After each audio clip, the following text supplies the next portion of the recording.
run for the hills. The business is a mess. I would be like, pick anything else. It's Titanic. AI is coming in. No, I I think what I would tell people is that your happiness is directly equated with doing what you love. Everything that you love takes time and is hard work. And it doesn't matter. Like it literally doesn't matter if you're going to be a landscape architect, if you're going to be a painter, if you're going to be a lawyer, a doctor, a dental technician, everything is hard. So pick the thing that helps you get up in the morning, that you want to put your efforts to, and just do your best at it. But if you're doing your best at something you love, eventually you can find success. So for the inspiring writers, I would say start writing. I'm Sean Green, founder and CEO of ARTERNAL. Over the course of the last decade plus, I've been building relationships in this opaque world of fine art. Primary focus, selling software. I've made a lot of friends along my journey. Some of them you'll know, others you'll meet. Come step into the art world with me and my friends. How you doing, Janine? I'm good. How's it going? I'm good. Welcome to Step into the Art World. I love it. I love to step into the art world. My favorite place. Right.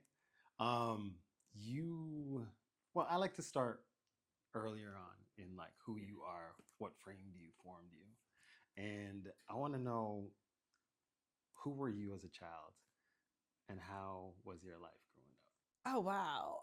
I grew up in a very cool family, middle class family, and my parents were kind of like this stereotypical fun, loving, amazing dynamic. We were always around the art world. My mom taught kids that had learning disability challenges, and my father was an engineer and then became an executive later.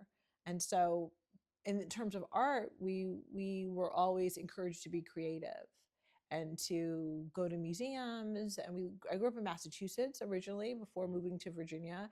And so in Massachusetts, we went to all the museums, we went to all plays. We would go to New York City to see Broadway plays. And then when we moved to Virginia, the same thing happened, that curiosity toward the art world was further kind of instilled in us. And then we had the Smithsonian and all of that in DC area.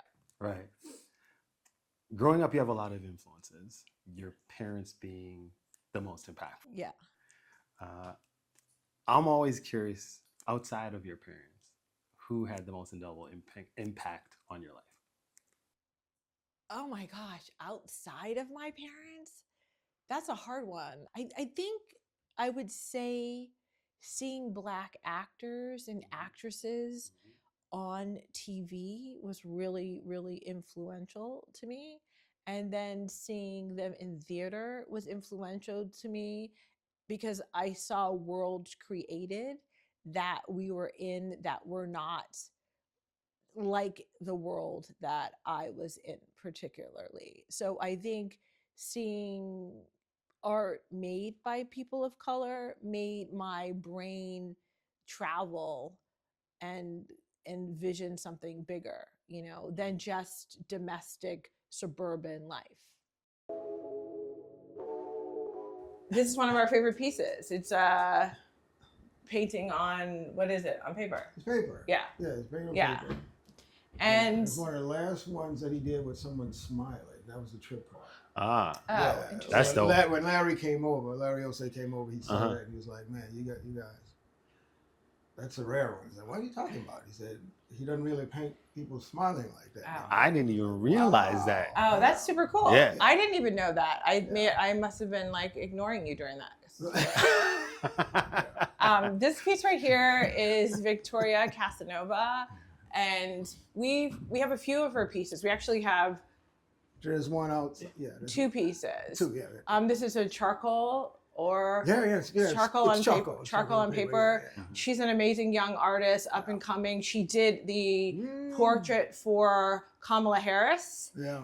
the official portrait Yeah. that, you know, says freedom underneath it. Yeah. And so we have this one, and then we have another one on canvas, Mm-hmm. and she's incredible. She's young. She's got quite a rep. She is talented. She's yeah. super talented. Yeah. Has an incredible story. She's done a lot of work. Yeah. And she's one of the only artists that we actually have gone to her studio and seen her process. Yeah. We don't always have that opportunity. And then you know the whole story about, you know, her near paralysis and all that. Yes. And that's what all this is, you know, illustrative of. She's telling these stories in her work, and it's just like, which is powerful. It's just her way of dealing with this, you know.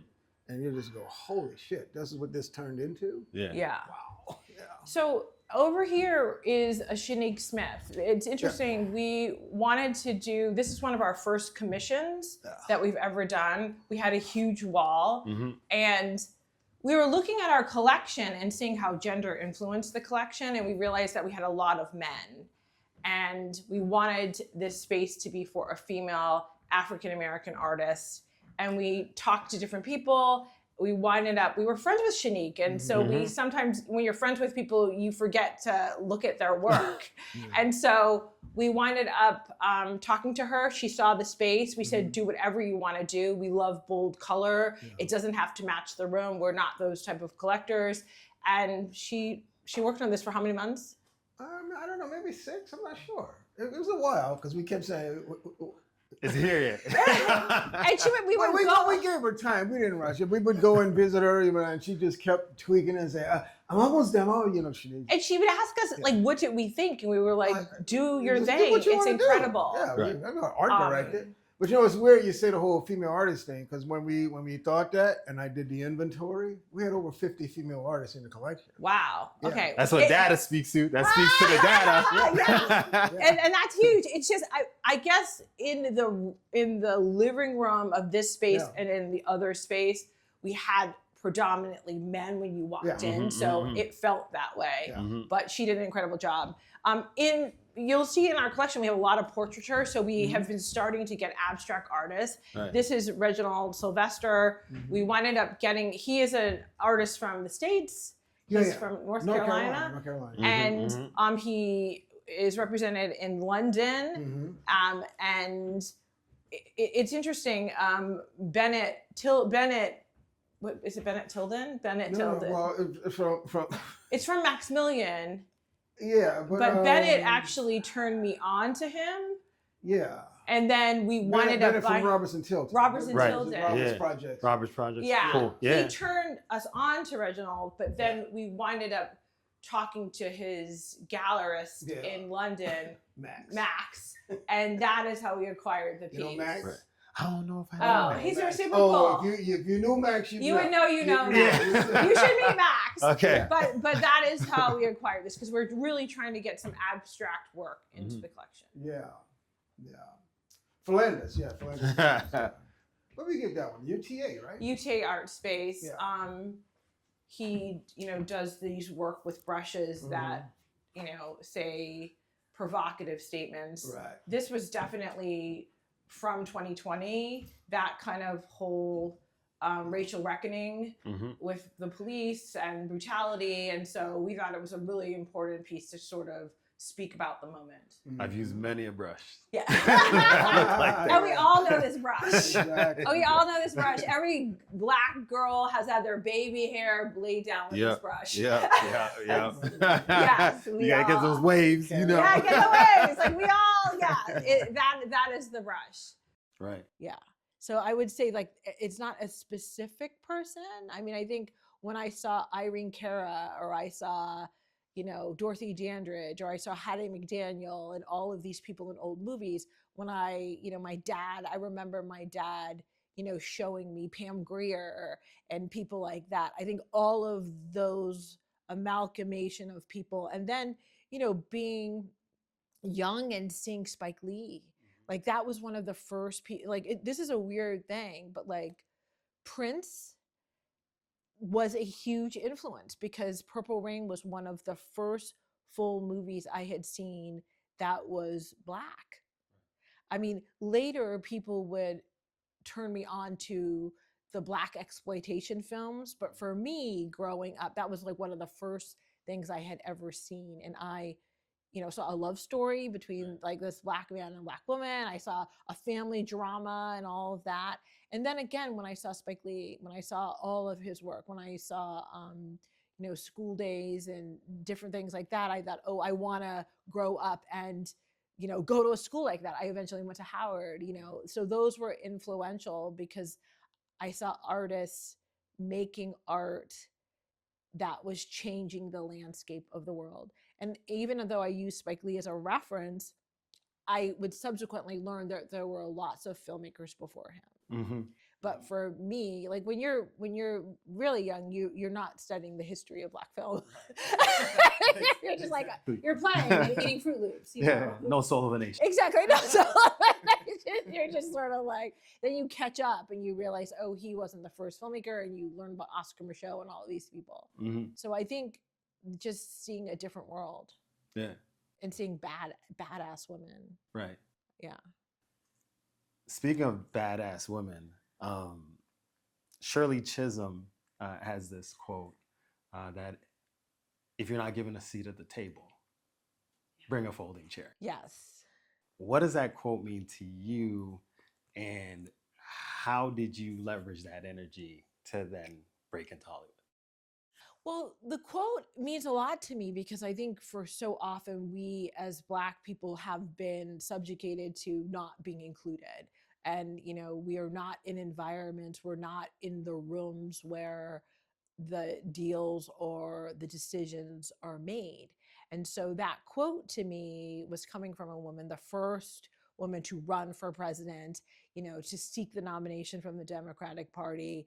She was saying that when you see those rooms where you are not able to be at, pull up a folding chair and grab a seat and force yourself into that kind of environment. So that quote I used as the formation of my production company that's housed at Warner Brothers. And I just look at her as a remarkable, remarkable woman. But I see that, she opened the door. Shirley Chisholm's quest opened the door for Hillary Clinton. It opened the door for Kamala Harris.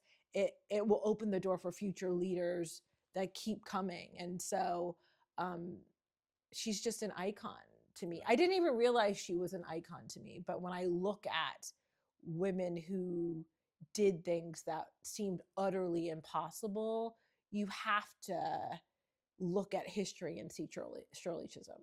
Right. So I see inspiration through film, through music, through theater. What was who was the inspiring writer that made you believe that you could write? Oh my gosh. I would probably say Susan Fales, who was one of the showrunners or head writers on A Different World.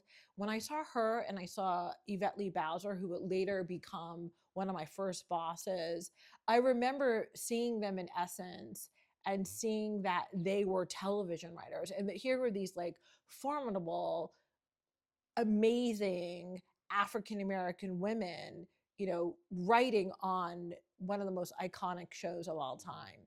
And so those little things of you going to the hairdresser, sitting under the dryer, grabbing a magazine and you opening it, the influence that Essence had on young women and myself, saying, oh my gosh, I can actually go to college, and I'm entering college. I can enter college and do exactly what they're doing. And then subsequently later, now that I am a professional writer and a showrunner, they have become mentors, they have become friends, and they have become colleagues, but they still are,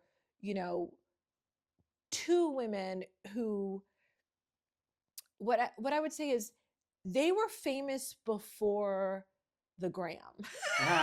Yeah. You know what I mean? So your access as a Black woman or person in college was seeing them in magazines.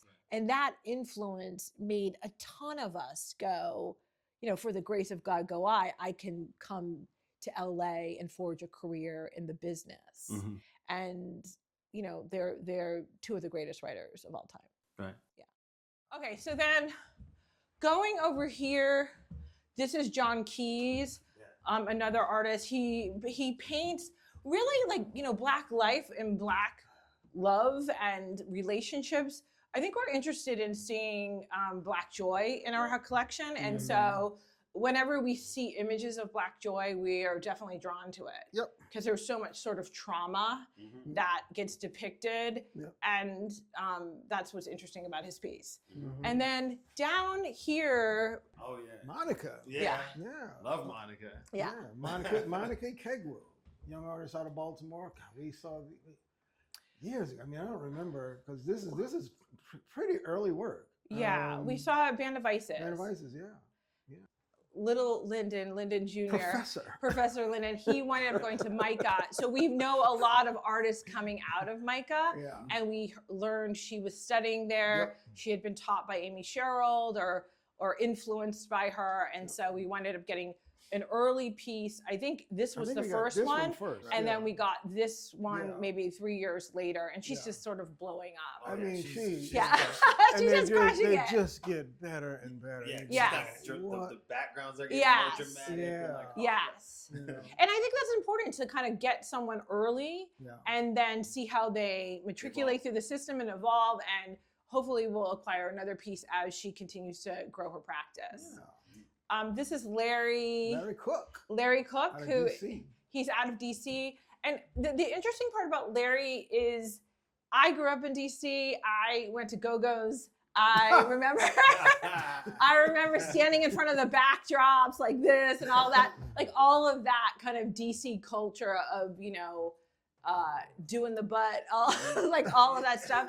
This is a very DC, an homage to like the Chocolate City. It's just an homage to it. And everyone knows this kind of look, this pose, this dancing with the guys. And he uses, you know, the rhinestones to make the work pop and also to lionize Black men, which is super cool. But the women in the photos, like, we all know them, we've been them, we just know that vibe. So that is super cool. You mentioned showrunner. Yeah. Showrunner is one of the titles that I've seen you have. Yeah. Writer as well. Yeah. Producer as well. Can you talk me through those roles, and when a project comes to you or you're thinking about a project, how do you know where you're going to best slot in? Well, it is all a form of the same title. So as you become a writer in Hollywood and you move up the ladder, there are it's like different steps. There's a writer, there's a story editor, executive story editor, a co-producer, a producer, supervising, co-EP, EP, showrunner. That's a ladder. So that's the ladder that you have to kind of climb up. And in climbing up the ladder, once you become a producer and you eventually get the coveted spot, and the coveted spot is showrunning. That means you're in charge of all of it. You're in charge of the writing, you're in charge of the casting, you're in charge of the hiring the directors, the visual look. You work with the director to come up with a visual look. So I think that is the end product of just years of working in the business. When the studio and the network are deciding, you know, who are they going to give the $60 million or $100 million to decide how to put this together, that is a showrunner. And in television, writers are the force. Film directors are the force. And so writers have traditionally been in charge of all of the creative aspects of making a television show. And so the title is the end product of years of work. Yeah. And in that, you produce and you write. You do all of those things, but you also have a staff of incredible writers, a staff of amazing directors. You know, you have all of that as well. So it makes me think, when you think of somebody who's like, I'm this young lady who wants to crack into the business. Yeah. What advice would you give to them if they were like, I want to be the next Janine? I would be like, run for the hills. The business is a mess. I would be like, pick anything else. It's Titanic. AI is coming in. No, listen, I think what I would tell people is that your happiness is directly equated with doing what you love. Everything that you love takes time and is hard work. And it doesn't matter. Like it literally doesn't matter if you're going to be a landscape architect, if you're going to be a painter, if you're going to be a lawyer, a doctor, a dental technician, everything is hard. So pick the thing that helps you get up in the morning, that you want to put your efforts to, and just do your best at it. But if you're doing your best at something you love, eventually you can find success. So for the inspiring writers, I would say start writing. That's like the key. Right. Then start reading, because the great writers came before us and they have left a legacy of books, films, scripts for you to gain knowledge. Because through that knowledge, through osmosis, you learn about story, you learn about character. We all come from different walks of life, but we all know when we see a great character. When we all saw Walter White, for example, and we're like, oh my gosh, here's a chemistry teacher. He's making meth and he's trying to save his family because he's got cancer, blah, blah. We got hooked into this. He might not look like us. He might not be a reflection of us, but he's a reflection of our humanity, of what we would do to triumph in desperation to save our family. Empathy. So I think I would say write, read, listen, and watch films and watch TV, because it's, there's great work out there. Excuse to watch television. Yes, excuse to watch television. Yeah. And it's the now, you see with YouTube and you see with Instagram, with little stories being told. We're a visual storytelling culture, and the whole world, we might not agree with everything that's going on with the world, but a good story makes us all lean in. Right. Yeah. You mentioned characters and stories. Has there been a character that you've dreamed up or thought about where you're like, I think I could play this role? And have you ever wanted to act before? So there are definitely characters that I when I watch television or see a show, I put myself in the show. And that has been an experience.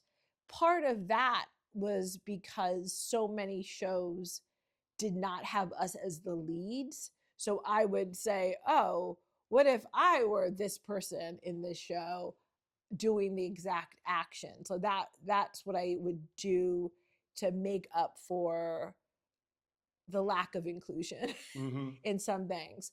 But no, I am, it's really interesting. Like, I like people, I like being on sets, I like being around a lot of people, but I'm also very much like an extrovert who's an introvert. I actually like being alone. I like being in my head. I like quiet, all of those things.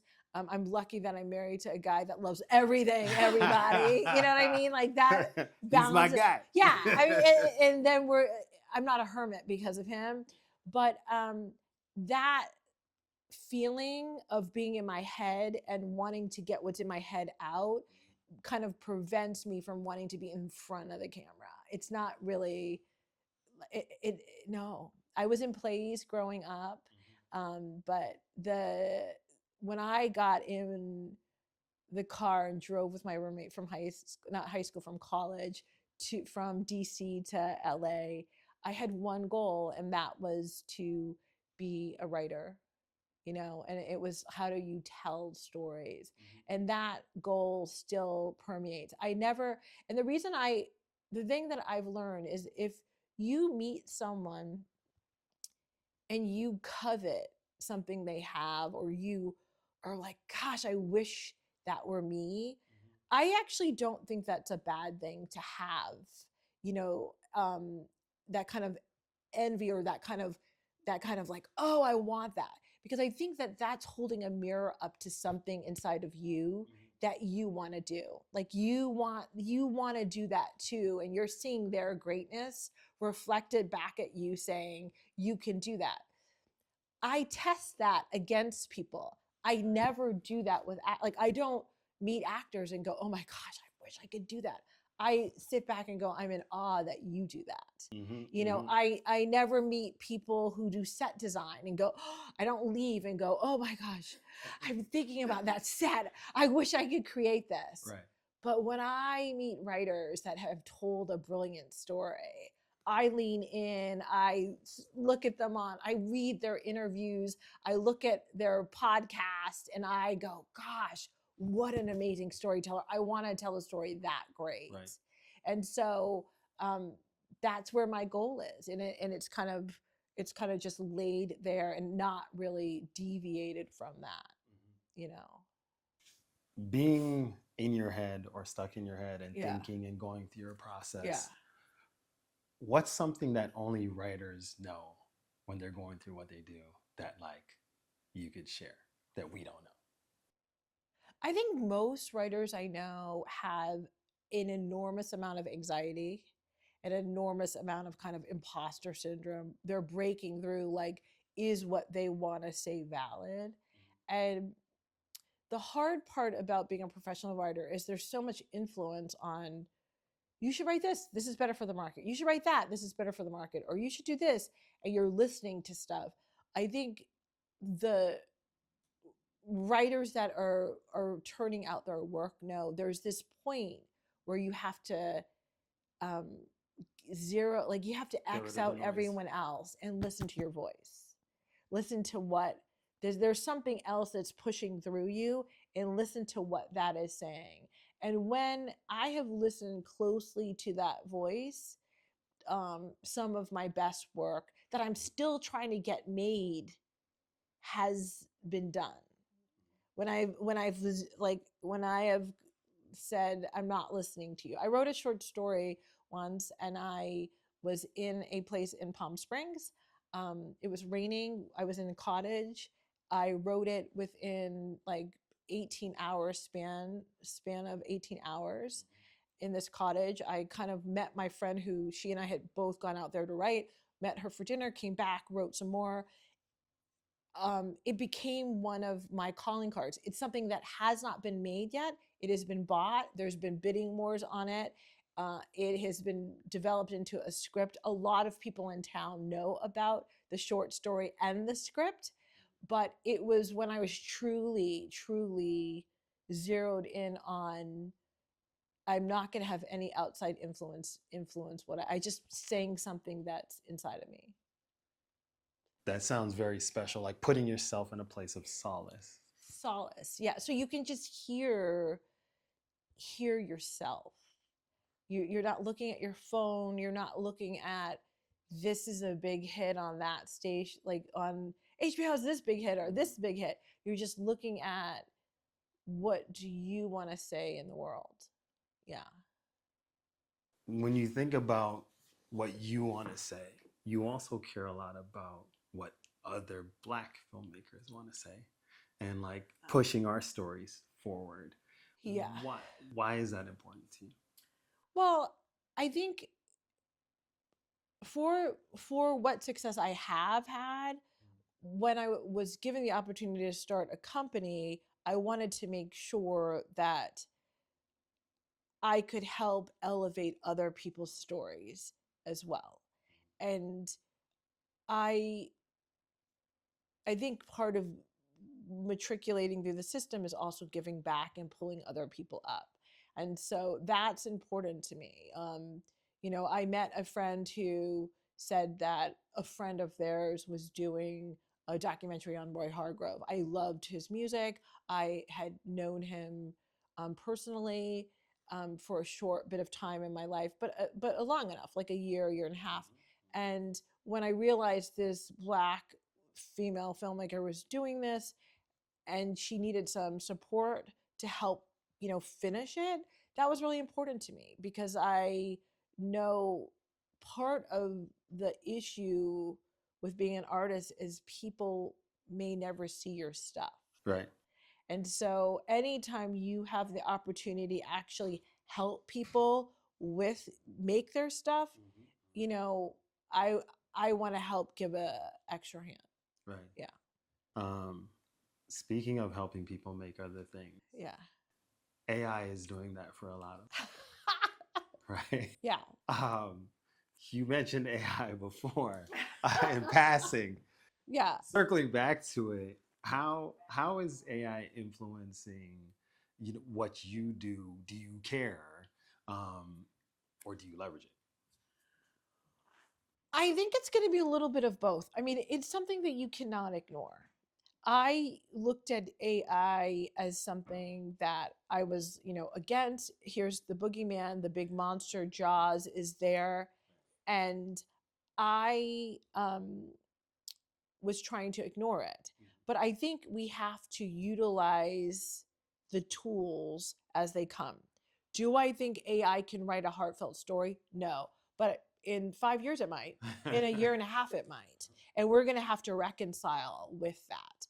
Do I think if you are sitting at your computer and you want to, you know, understand a Haitian war, or you want to understand the French Revolution, and you want to know what happened during these dates, it can do research for you far faster than a human being can to give you the basic sense of what was occurring.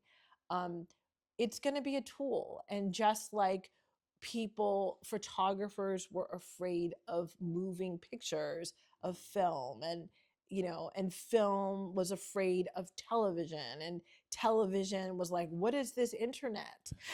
Yeah, I think it's all part of, the evolution of technology. Yeah. for sure. Um, you've evolved a lot in your career. What advice do you have for somebody who's in a rut trying to like figure out what their next move is? I just think part of this, and this is just from my purview, is stamina. I think if you're in a rut and you have writer's block or any sort of artistic block, embrace it. Embrace it. Take a week off. Chill out, go to the beach, go visit friends, go home, go see your family, get replenished with your soul. But I think at the end of the day, if you have something to say, whether that is visually or whether you want to tell stories, then get back to it. I do believe, I have been a subscriber to the kind of grind culture, but we all are. We all are. We all are. I've missed a lot of parties, missed a lot of years for that. I do think balance and taking care of your own health and well-being is important, because you need that in order to get your work done too.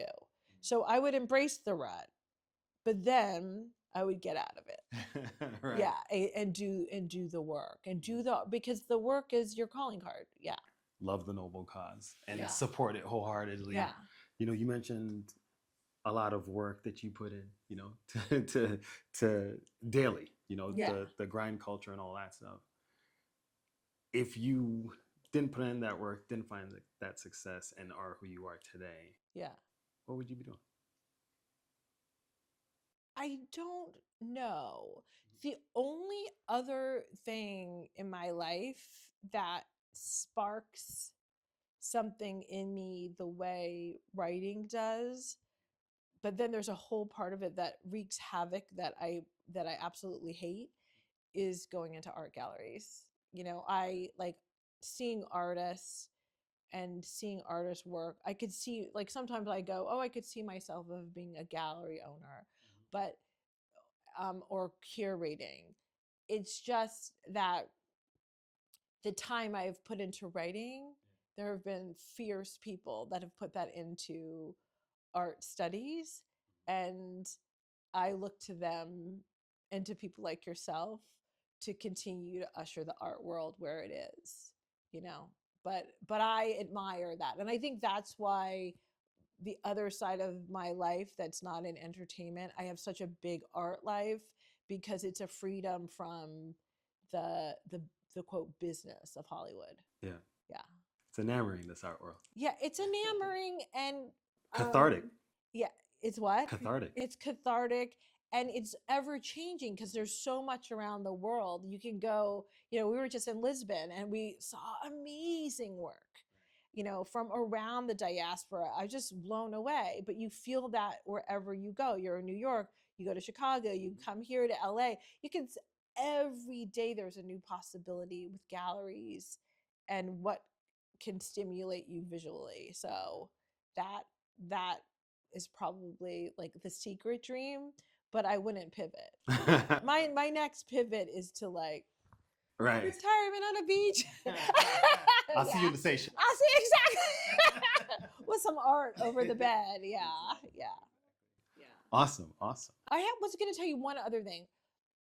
One reason I was inspired, for art, and I know we'll talk about this later, is that my mother used to buy really large pieces of wood, and she painted abstract paintings on them.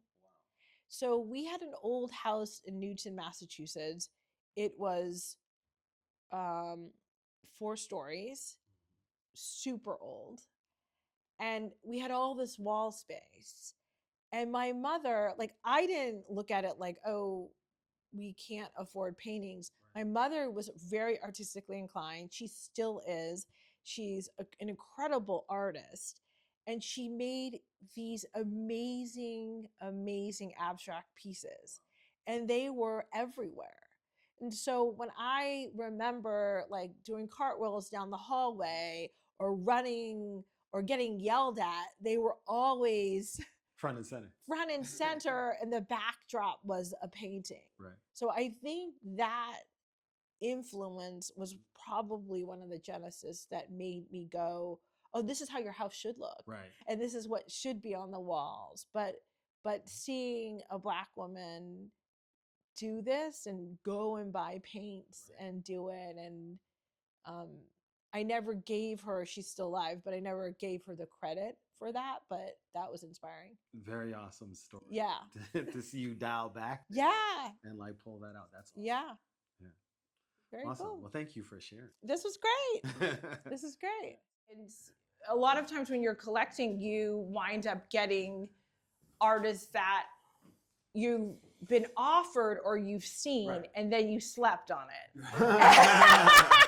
You just slept on it when it was like Joy Simmons calls and says, go down here, go see this artist. And you're like, well, I'm tired. I don't want to get tired. And then later you regret it. That's what happened with Robert Pruitt. We missed him a few times. Then a piece came up in an auction. We wound up acquiring it there. But he does these bold pieces, beautiful pieces, a lot of women, and charcoal on paper, and he's just a fascinating guy. Yeah, so we saw him at Vielmetter the last time. We saw those elaborate snakes around it. We wanted another one. We don't tend to have stuff in storage, right, because we want the collection seen. We get it though because we might get storage. But that's why, like, but that's why we didn't acquire another one, because we had a prominent piece. But yeah. Oh Lord. How are you, sir? I'm good, bro. How about you? I'm feeling great. Okay, man. Fantastic. Prove it. Well, first of all, we need to start with your last name, because I'm always like, what's up, my bruh? Lyndon. Well, you're a worldly cat. How would you say it? Barrois. There you go. Hey! All right. Look at me bringing out my culture. Yeah, see? So I'm right. I just assumed you would know that. Thank you for looking at me and feeling like I would know. Right on. You grew up in NOLA. Yeah. New Orleans. Yeah. What was little Lyndon like when you were growing up? That's funny. I just laugh at that shit that you call my son, Little Lyndon. She still calls him Little Lyndon, even though he's a professor.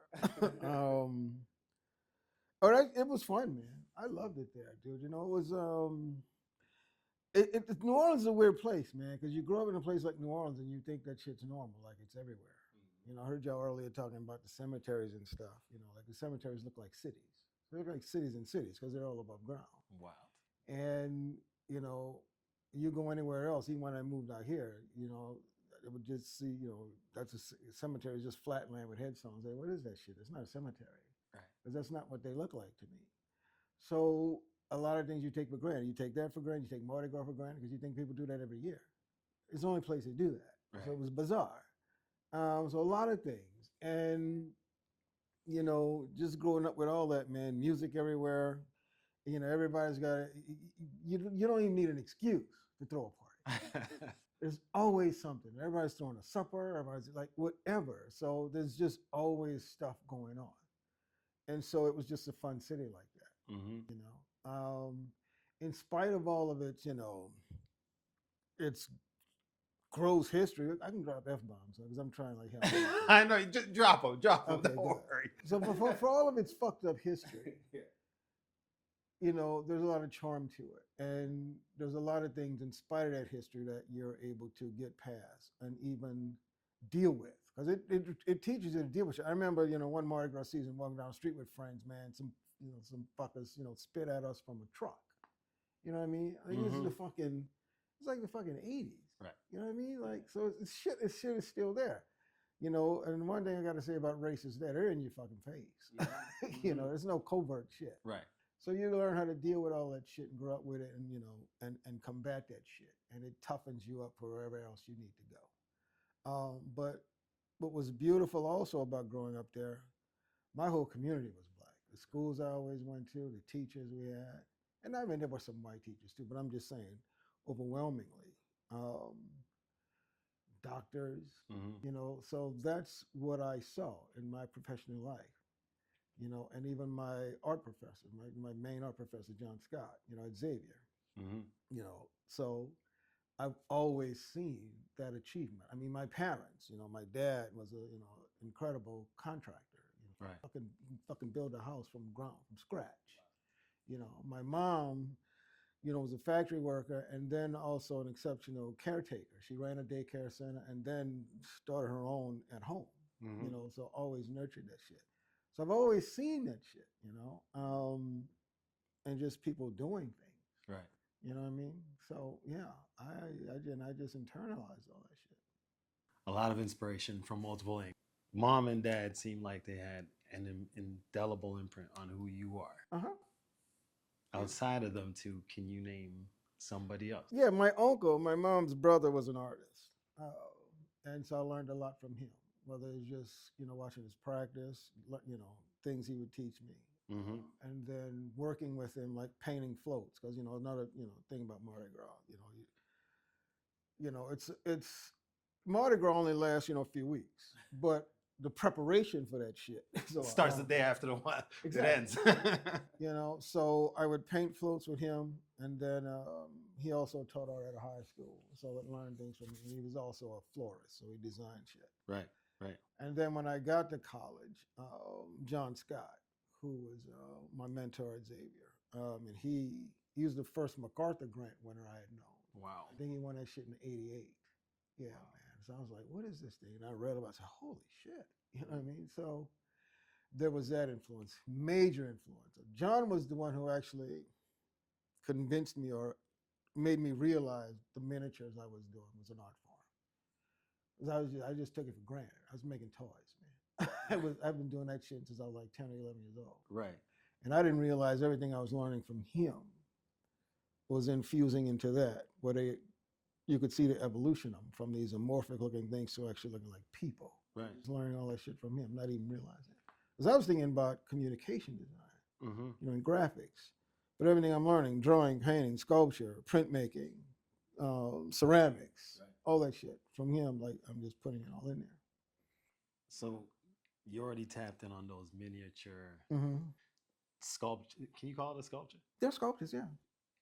I mean, the material is unconventional, but they are sculptures. Yeah. Yeah. It's just, you know, it's, I mean, like any history that crafts has, you know, with materials that you make material, and you Every day. make art of anything, any found object, whatever. My material happened to be chewing gum wrappers, and because my mom chewed a ton of gum, she chewed gum all the time. See, I would make stuff with whatever I got my hands on. Phone wire, you know, discarded phone, you can make amazing shit out of phone wire.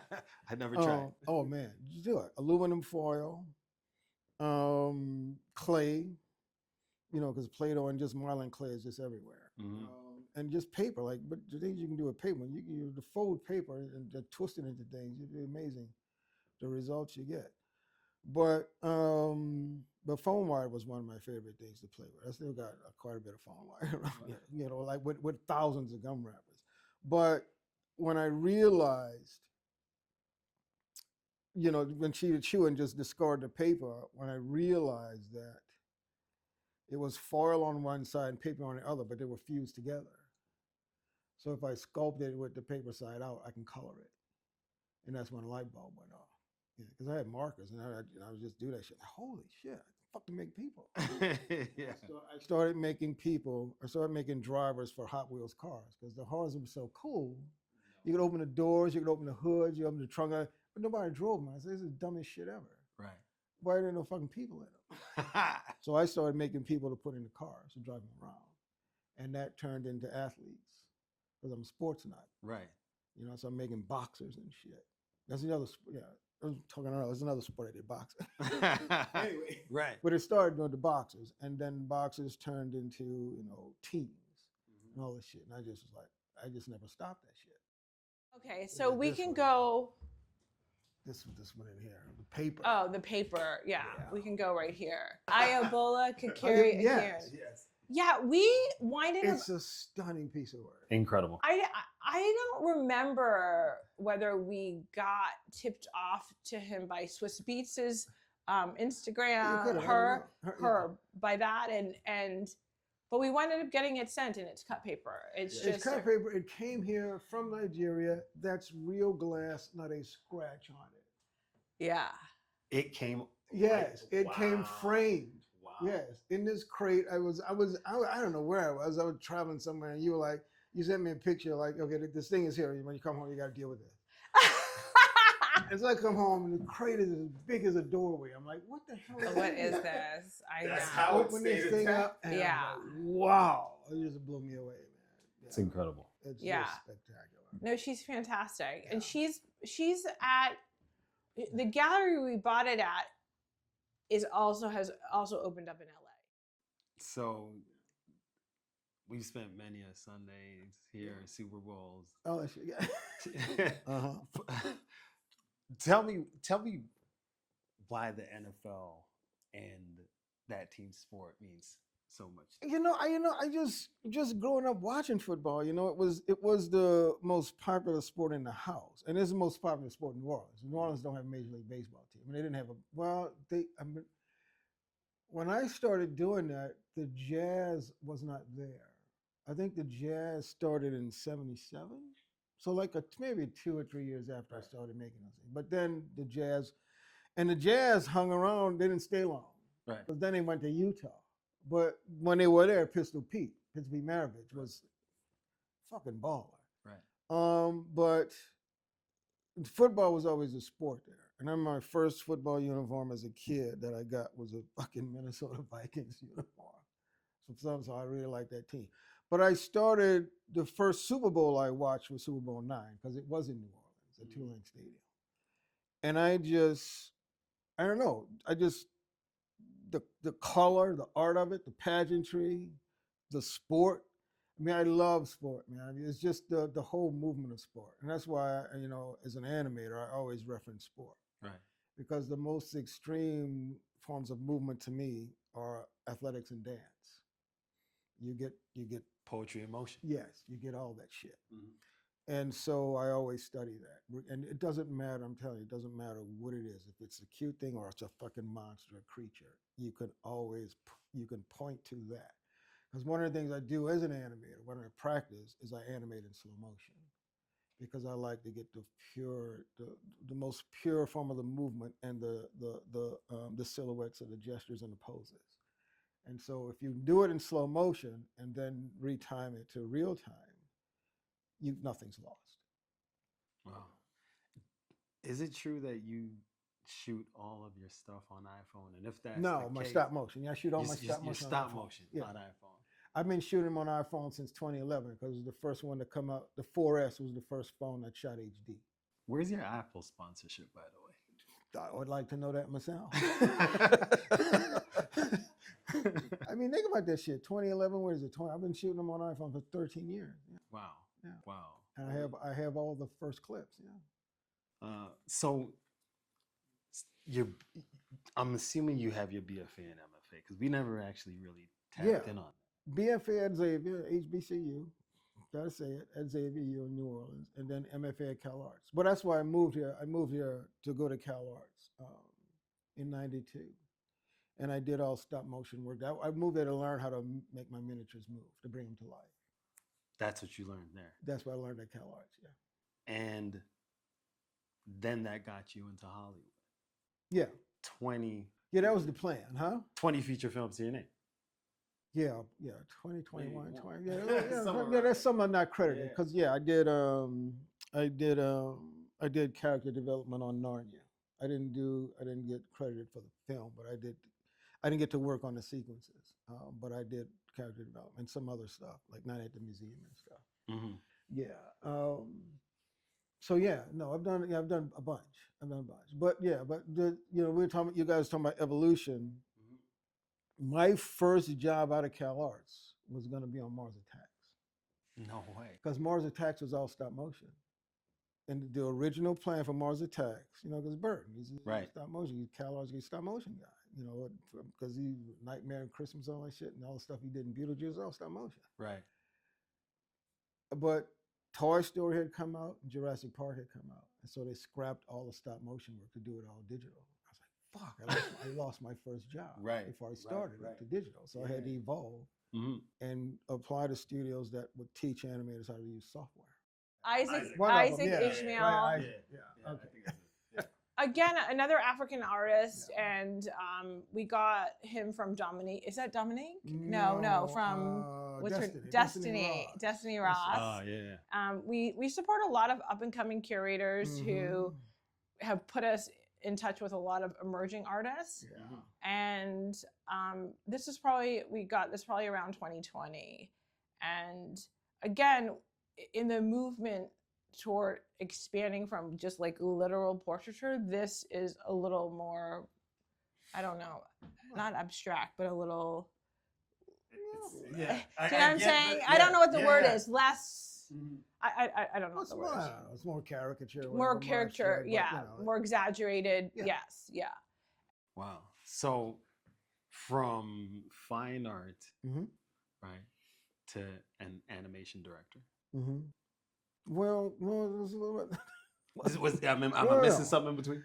Well, that's an interesting way because I guess because before I finished Xavier and went to Cal Arts, I did have that show, the Super Bowl show, with my miniatures. Yeah, so that was a fine art aspect. Yeah, I did. It was Super Bowl 24, came to New Orleans in 1990, and I was trying to figure out what the hell to do for my senior show. And that's when I showed John. I had taken pictures of it and showed John. He was like, dude, you don't know what you're sitting on. I'm like, what the fuck is this? He's like, how long you been doing this? I said, John, damn near my whole life. Right. He said, bro, this is sculpture. This is an art form. So then I said, oh shit, well, let me get serious. And so I designed the show for the Super Bowl. And I made dioramas for the previous 23 games, great moments. I recreated all that shit. And that was my first exhibition. Yeah. And so, and then from there, that's when I said, now I got to make these motherfuckers play. Because I just loved animation. I just loved the whole stop motion, the tactile, that shit. And that's why I went to Cal Arts, And so then I got into the industry as a character animator on digital, on the computer. I had to get that whole discipline, sitting down with a keyboard and a mouse. And then a few years into that, that led to the directing. Yeah. Got it. How long does it take you to put together those sequences? They're beautiful. Which sequence? Which one? Like the animation, like when you're putting. It just depends, man. It depends on how I design it, because Yeah, it just depends on how it's designed. Whether then I have to judge what the complexity is. Mhm. And a lot of that stuff you're just making up on the fly. You know, if I have to throw a pass or make guys jump and leap and all that shit, you just Right. figure out how you're gonna rig it and then paint it all out. You know what I mean? But so oh man, that's a good question. That's a really good question because there's not really an average to it. Mhm. You know, I've done films where it's taken me a few years, so like a few months. Right. You know what I mean? So, you know, yeah, the complexity and deadline. Right. When do I speed this up? We were talking about that hammer show, and I'm like, man, I gotta come grab that mural. You're like, yo, this work is going to the hammer. But how did that hammer show come together, and like your involvement? What does that process even look like from the artist's perspective? Well, you know, that came about because Ron gave me that shovel. You know, the whole shovel thing is Ron Fidley's brainchild. I remember going around the studio around the time when we did the whole the black portraiture thing with Right. Blackman. We had the party here, and I introduced Ron to Rhea. Right. Rhea Combs from NPG. Oh, that was that part you didn't tell me. I'm gonna leave that. I wasn't here at the party that whole LACMA. Oh, that's your fault. Yeah, that's your fault. Here we No, see, that's his fault. I don't hear that shit. I always told you the invitation was always open. Your ass you just started coming here, so I don't hear that shit. Yeah. Anyway, that's your fault. Anyway, I brought Rhea to Ron's studio and I saw the shovels because I saw not all of them. He had a few of them just laid out in his studio, and they were up and I said, "What is this?" He's like, "Oh, you know, man, this thing I'm working on with these shovels, man. I give shovels to my artist friends." I said, "Well, where the fuck is mine?" You know, like, so you're saying shit. But again, it wasn't Ron's fault, it's my fault. It's my fault I didn't have a shovel. That's right. I get it. Because he's like, "Hey, ain't nothing but a thing. Here, take it. How many you want?" So he gave me the shovel. I said, "Oh shit, all right." So this was, that was like 3 years ago. So he had obviously been cooking this whole thing for a while. My original plan for the shovel, which I'm still gonna do, is to do basically the history of Black America on that shovel. Wow. So there are going to be portraits, like 800 portraits of actual people, everything from agriculture to zoology, everything we've done in this country since we were brought over here. And that's what it's going to be. So I've done the research. I got all these names. Like I said, it runs the gamut of everything we've done. Wow. Shit that I've discovered I didn't know about, like, holy shit. And so, but when the show was coming around to Hammer, and he's like, "This is where these shovels are going to be. It's finally going to happen." I was like, "Well, fuck, there's no way that I'm going to have this shit painted for that. There's no fucking way." But Glenn was like, "Don't worry about painting them." He said, "Because the show is, it's called Breed, and it's about, climate and social justice. And what you do is definitely related to what the climate is. You know what I mean? Like, and not only that, like the subject matter you've done, because I was in a show with Glenn at the Mass Mocha, right, where I did all those protests. I recreated his moments in protest history that were, the shadows were cast on the wall for his Mass Mocha show. So he's like, "Just don't paint them.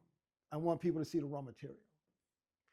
So I said, "All right, cool, man. I thought about it for a while because, I generally don't do that. Like, but because that's the other thing. Like, when I do exhibit them and have the film with the sculpture, most people don't know what they are, right, until a conversation is, and they're like, "What the fuck? Are you serious? Like what is this?" And so, that was his whole thing. Don't fucking paint them. Right. I said, "Fine, all right, man." So he sold me on the concept of my own work. I said, "Fine." Of your own. Yeah. I said, "All right." So I said, "Okay, I'll do that," and I'll put him on there. So, I remember I initially I laid out the bodies from the bottom to the top. Mm-hmm. And it was 41 from the bottom to the top. And said, "Okay, 41 there, so 8 around. So do the math." So we're talking like, 300, well, not like 320, maybe do the shovel head like 400 or so, 400 or so people. So I sculpted out 400, like 410, just for cushion. I started putting them on there, man. It's like, fuck. I'm 300 short. It's like, What? How much time you have left? How much time wow. you have? And I just had to just bury myself in the studio and just fucking crank out another. Like it took me like maybe another month and a half or 2 months to crank out another 200. Right. So I'm another 300. Mm-hmm. And that's how I know the number is 711. Yeah. That's hilarious. Um, Portraits you mentioned in this story. Yeah.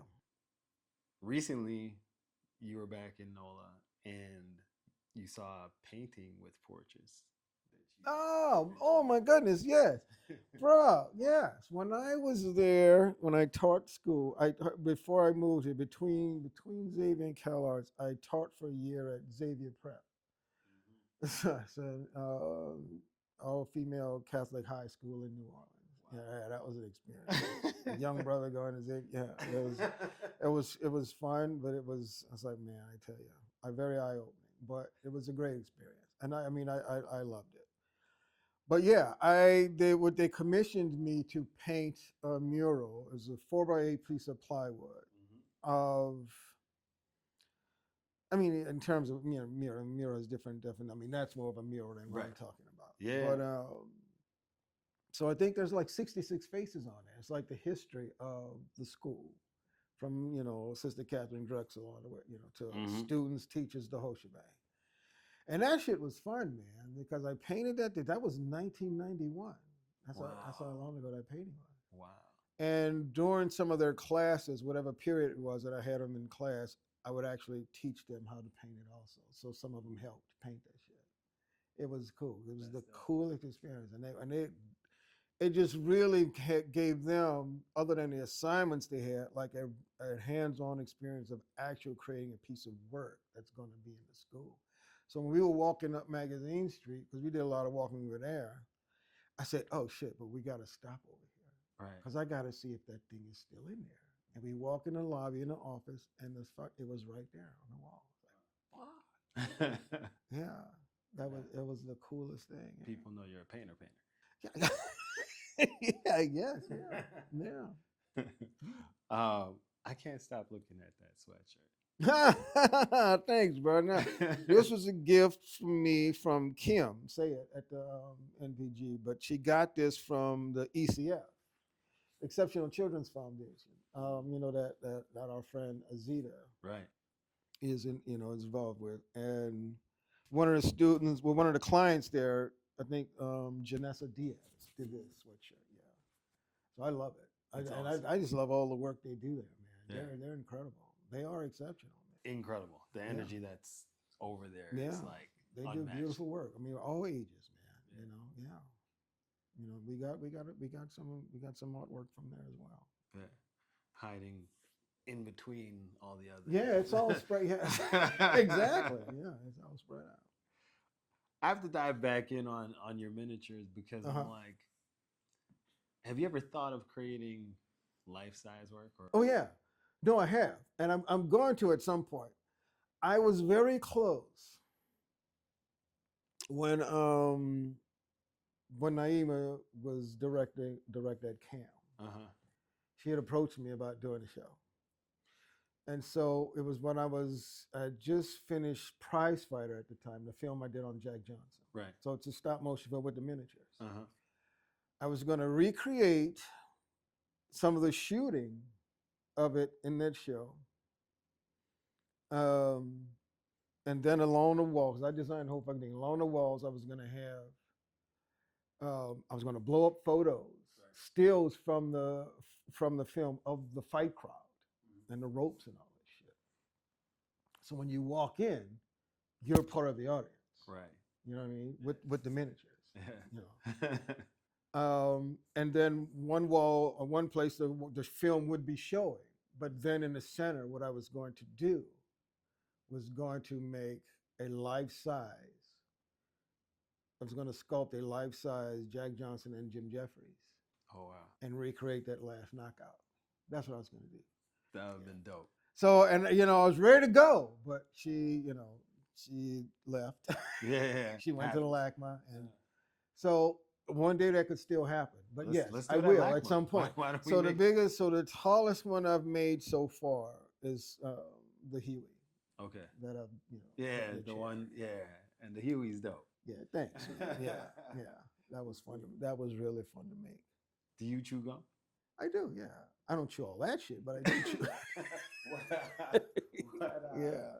What's your favorite chewing gum? Oh, I don't know. What do we Eclipse? I just love Eclipse. Yeah, but but they're not. But they don't got rappers. They don't on it. rappers on Eclipse. But here's the thing though. Wrigley's is the best for the rappers. That's what most of the rappers are Wrigley's. All right. We got a lot of sponsorships here that we have.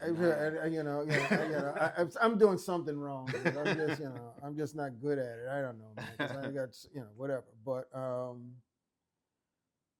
and there are different grades of the paper, so I can tell. I know more about this shit than I need to know. But I do need to know because that's what this my material. Right. But I find them everywhere. Everywhere.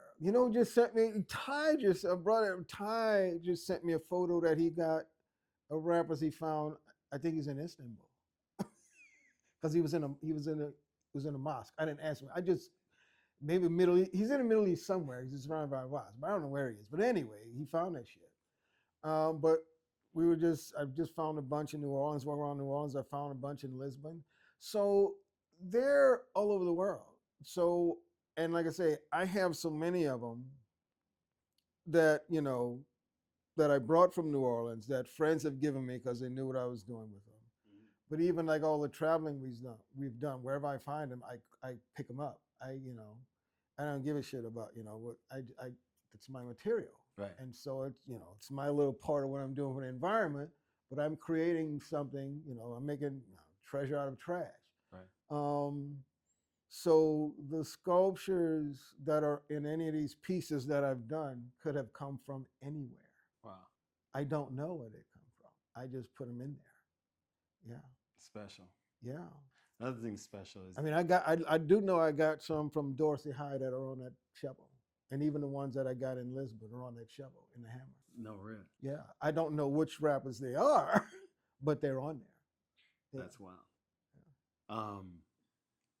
Another thing you're known for, a part of your miniatures, is your Sazeracs, which I call it the Lyndon. I don't like, I'm like, can I get another?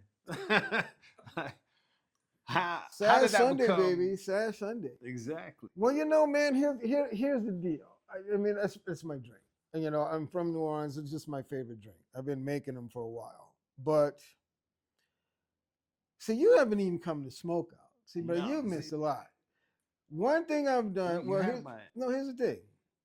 This is pre-COVID. For 10 years or more, the last Friday of every month, I'd have the fellas come over, and we just hang out back here and just talk shit, grill meat, drink liquor, and smoke cigars. So like 4 or 5 in the fucking morning. So much where she'd be like, "Y'all need to get the fuck out of here. Go home." She'd be yelling this shit from the bedroom. Go home. And did that for years. Started as a small enclave of me and some animators. This is back, and it just ballooned into just the fellas back here. So I called it Smoke Out. Did that for like probably 12 years. Then COVID hit, fucked it all up. Yeah. Well, I started commuting to Vancouver. I commuted to Vancouver for 4 years before that on different movies. And so when I would come home, I tried to do all that shit. But consistently doing it. And then COVID hit. Right. Screwed it all, because the last one I did was December 2019. And I was planning the next one. Then the fucking world shut down. So I haven't done one since then. Everybody keeps asking me. Everyone's keep asking me. You know what, man? Am I off the list? I said, no, I just haven't done it because of COVID. But in the interim, what I started doing was Sad Sunday. Right, which I love. That's it. Because Sad Sunday is everybody. It's not just the fellas. It's everybody. Yeah. Yeah. And so we just come out and make Sazzies, and everybody just come and hang out. And that is the drink. And nobody asked me anything else. That's the fucking drink. You want something, you make your own shit. But I'm making Sazzies. Yeah. And whoever wants that, drink that shit with me and the rest of us, and be smoking, whatever the fuck. Watch some games. It's just fun. It's just chill, man. It doesn't matter. It could be like, 3 people to 25. It don't matter. Good energy. We just good have a good vibes. time. Yeah, we just have a good time. Glad you dig it, man. I'm glad you're here now. Both of you. Come on. Come on. What is something that you have not done or that you're looking to do Oh, that's fuck. still on the list? I don't know, man. You know, there's so much shit. You know, there's so much. There's a lot. I mean, there's a lot of things I want to do artistically with with my work, and then even in the film world. Mm-hmm. I haven't worked on any features in a while, and I also haven't worked on VR in a while because I also co-founded a VR company that we sustained for 5 years. Mm-hmm. But I still do have a foot in that world. But most of my attention now has been on my personal work. Right. But I have made films. I even made a live action short film. I would love to still make a feature. Mm-hmm. Whether it's an animated feature, a live action feature, or it's a hybrid of both. Because like I said, I've done both of all that shit. So Right. I still want to do that. So that's still on the docket. And then I don't know. Like I said, just keep showing my work, man, and just having people keep seeing it. Yeah. And doing more stuff with that. But we love it. We love to see it. Yeah, bro. Thank you. Continue grinding, continue to do your thing. Yeah. So yeah. I've written some things. I actually just co-wrote a feature that's a pretty high concept thing with another director friend. I'm just not claiming to be the writer yet because I watch what the fuck she does, and she's a fucking maniac. She does that shit night and day, and like I said, I have to literally tell her to sleep. I don't consider myself that shit. Right. But in terms of an artist, that I do. I do something artistic every day, so that's for sure. But I'm an artist. I ain't a fucking writer. Even though writers are artists, we're all artists. It's a huge umbrella. Right. That's not one I claim to be yet. Not until I get some shit produced on a that has some distribution. Yeah, then I'll say, okay, fine, I'm a fucking writer. But not until then. Hey, well, let's get it. Let's continue to get it. It'll happen. Otis Quaco. We ended up getting him through Robert's project. Robert's projects. Yeah. And a lot of times you have gallerists call you, they kind of know your vibe. Right. We've collected Kehinde Wiley through Bennett at Robert's projects. Mm-hmm. So he called, he said, look, I want you to look at this piece. I think he knew we had an Amawako. They're all friends. Right. Yeah. We have Kwaisi, they know each other. This is a portrait of Kwaisi as an older man. Because he paints a lot of people and makes them look older. So it's funny, Kwaisi was here at a party and he's like, oh my God, that's me. Yeah, and we subsequently forgot the title of it because that's the title. Portrait of my friend Kwaisi Bachwe. What I liked about this piece a lot was that whenever you think about black and white stripes with black men, you think about incarceration. That's exactly where my mind is. Yeah, you think about incarceration. And he totally flips that shit. And that's what you think. You go black, oh, he's incarcerated. Yeah. No, he's a black man wearing a striped suit, sitting on a chair. Yeah. And that should be normal. And we should not perpetuate an image of incarceration on people who the piece is not about. And it shows you what images can do and what images can do to polarize a group of people, and in this case, black men. Yep. And it is so iconic because your brain, I don't care who it is, when they walk in here, they think, oh, they've got this. And it is really like, no, he's got a striped suit on. Exactly. Yeah. No. He's actually you can put whatever you want about who that man is. Mm-hmm. He is actually an older version of one of the biggest emerging artists of right now. And it's funny you say that because it's funny you say that. He's because Kwaisi's got such a baby face. Yes, that's why. Until you mentioned that, I was just like, oh my, because. And when he walked in, he was like, you guys, that's me. Yeah, it's so funny. And what also is interesting to me is like black men lionizing each other because you have a great artist like Otis painting another emerging up and coming great artist, Kwesi. And, you know, they're friends with Amawako. They've all been here together. And these are men who are taking their influence, their power, their money from the art world, changing their lives and communities back home in Africa, and literally flipping capitalism on its head. Because a lot of times people don't give back until they're way older. It's so true. They give back later when they're in their 60s, 70s. And these are young men coming up going, we're going to help bring the next group of artists of both genders, you know, like we're going to bring them up. And we're going to give them a place to work, to do their art. And, you know, you see that with Kahende, you see that with a lot of artists. And so that's what's interesting to me about it.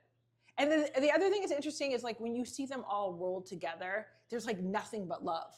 That's powerful. It's like powerful. They like show up at each other's shows, like hyping each other, like, you know, like just it's just nothing but love. I saw Otis at Amwako showing Gogosi in New York, right? I'm like, look at how they show up for each other. They show up for each other. They love each other, and that's a lot of swag because you know, people need to do that for each other. This right here is Khalida. Khalida. Khalida Rawls. She's incredible. Yeah. She's incredible. She, you know, does these black figures in water. She's just, I don't even know what to say. She's everything. I'm speechless. Actually, it was at Visual Studio and saw this one in progress. It was years ago. Years ago. This one, way before. Oddly enough. Way before the wave. Way before. And oddly enough, this one has never been exhibited publicly. No, because it came straight from her studio here. But it's going to a show at Mocha now. The first time it's going. We're about to loan it out. It's called North and Penn, so it's the corner of North and Penn in Baltimore where Freddie Gray was killed by the police. And that's what it is. As soon as I saw it, I was like, oh. And everything you've done is awesome, but this is the one. It's fantastic. This is amazing. And this was a crazy thing. This is like one of those, you're in sweatpants on a Saturday, drinking coffee. Lyndon's like, let's roll over there. I remember not feeling great. We went in there. We were just blown away. Just that's what art does to you. It just changes your whole being. And I said to her, she's just fun herself. I was like, why don't you have a gallerist? What's going on? She's like, I'm just doing the work. I'm going to just sit here, do the work. And she's another one, like, when you see the love, she and Amy Sherald are very good friends. When you see them roll for each other, they like, and it's amazing to see these two fierce black women, black girl magic. You know, we were at the Obama portraits, the unveiling, and I remember seeing Khalida, you know, just in tears, watching Amy have this moment of unveiling our First Lady Michelle Obama's portrait. And then I was like, you're soon. And she was like, but we're here for Amy. This is so amazing for her, blah, blah. But Lyndon and I also knew, like, when people see what is in this, like her studio, and I think a year and a half, 2 years later, she signed, and, you know, and she's just... like, I know, because I've been following her journey. I've been in the studio the same way. And the version of this show was actually audio in Clubhouse. And I interviewed Khalida, and it was only audio.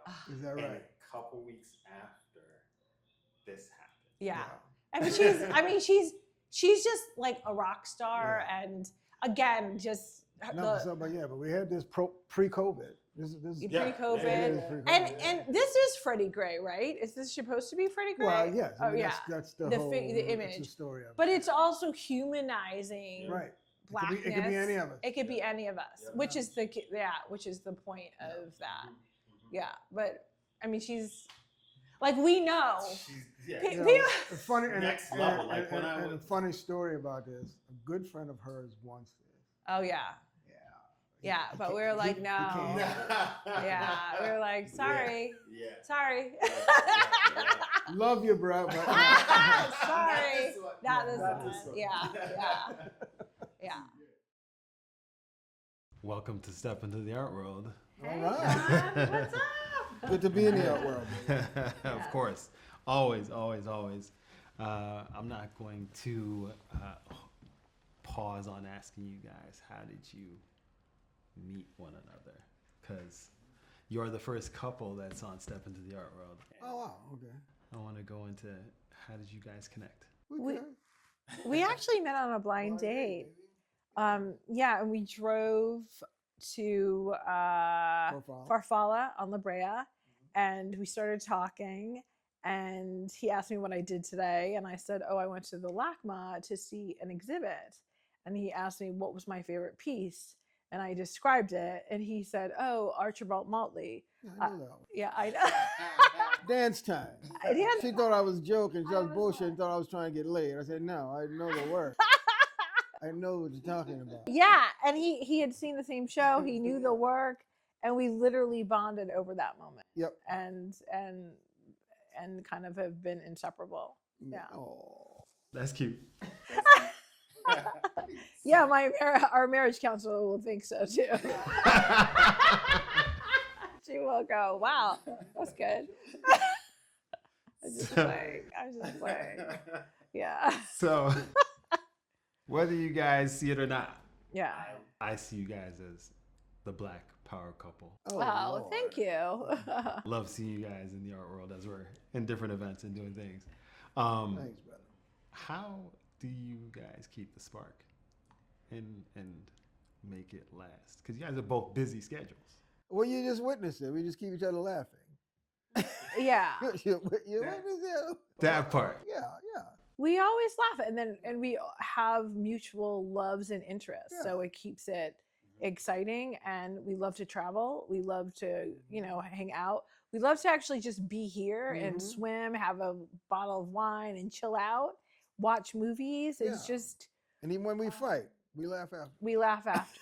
I think the most important thing is we're friends. Yeah. And that's I believe he's rooting for me to succeed. I think he believes that. And I think she likes me. I love him, and I think he believes that. So that's what helps. Right. Yeah, we get over the humps. That's great. The laughter, needing the love. Yeah. Yeah. Yeah. You gotta keep laughing. And both of those meet art. Yes. Absolutely. What is it about the world of art that draws you both in?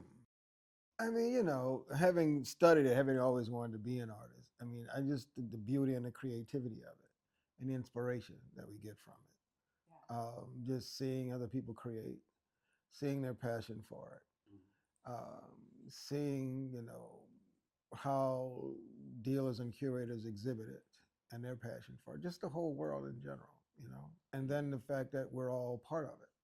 You know what I mean? I was having this conversation with Donnell earlier. He was asking this whole thing about it wasn't something, it's not a world that he had experienced because he didn't feel like he belonged. And I said, that's the whole misconception. And the power of that narrative is that they've been able to create it, make us believe that we didn't belong. And it's bullshit. I never believed that. And my professor never had me believe that because he told us, the way John taught us, John said, I'm going to teach you guys everything I know because as soon as you graduate, you're my competition. And that's when I knew this shit is open for everybody. Yeah, because if he was that fearless, why the fuck can't we be? Yeah. I also think we early on in our marriage, we knew other couples that had fantastic artwork. Yeah. And lived with art. Some were couples, some were single, etc. And when we went to their homes, whether that be CCH Pounder's house or Dr. Joy Simmons' home, we went to Eileen Norden's house. Yeah. And we saw Gwen and Alvin Clayton. We saw families living with substantial pieces. And we liked the feeling of that. So I think that was Even part of before it. you and I met, I was at a party at the Kinsey's. Oh, the Kinseys, yes, yeah. And it's just seeing it. And once you see it, you realize you don't have to just experience art in a museum. You can Right. live with it and live with it in your existence. Yeah. And you both are a fantastic example of living, Oh, thank you. Yeah. with your art. Yeah. Every time I get to come here, it's a blessing because you're inspired. Yeah. As Yeah. you look around. Appreciate that. And so, I appreciate every time I get to hang out with the both Yeah. of you. To feel it. I remember, I met Joyce Simmons at the hair salon. I remember going, who is this woman? Who are these? Like, what is this home? And I was just so blown away. And so I like the whimsical environment where things are like mismatched and there's cool furniture and colorful art, and it just feels very lived in. Alive, Yeah, yeah. alive. Yeah. When you think about how you put this collection together, how do you both decide on which piece gets to go into the collection, or how a piece gets to go into the collection? That's a good question because I think it just comes down to because a lot of this we've bought together, but there's quite a few pieces in here we bought separately. And it just, if Janine sees that I'm passionate about something, she's like, fuck it, if you want to get it. And it's like vice versa. I mean, I think there's only one piece in this entire thing that we've had any disagreement about. Just Yeah. one. Expand on that for me. No, but I'm just saying because even when she sees one, because I'm like, boo, if you really love that shit, it's dope. You see it, you want it, just get it. Yeah. But there was one, and I gotta say I was wrong because I mean I've have been living with it, I've grown to love it. It's a stunning piece of work. But at the time, it just didn't hit me, and I just didn't want to be convinced. Well, I have a problem when people try to convince you of what you should have. Mm-hmm. That gets to me, and that's not what she was trying to do. But Yeah. there was a part of me that felt like the person who introduced her to the work was doing that. And I just don't like buying work on that premise. Mm-hmm. And so we had a little argument about it, but I do admit, okay, fine, I just fall on the Yeah, sofa. when It's a museums fucking call dope about the piece. piece. Yeah. Well, You're right. No, I also think that the argument came out of this too. So many people, once you start collecting, just send you stuff. Yeah. And they send you JPEGs. And there becomes this very big consumption quality to collecting where like this hot person sends you this, you're like, we gotta buy it, we gotta buy it. So I think part of his apprehension was the kind of drive by in the kitchen at breakfast, let's buy it, let's buy it. Like, it, and just like calming down for a minute and getting the intention behind the work, understanding the work, and not kind of falling into buy. Right. And I think and I appreciate that because we don't do that. There's been things where we've been offered multiples of stuff. Like it can be whatever. These 3 pieces are available by this artist. Right. And we look at it and we're like, we could actually get all 3, like and then hold on to it and then one day flip it on the market and all that. We just don't do that. Right. But we know people who do, and we know that the art market in the late 2018, 19, 2020, people were buying 5 of this, flipping this, driving prices up. And I think because Lyndon's an artist, like we were very cognizant of the dangers, especially the dangers it can do to young Black artists. Mm-hmm.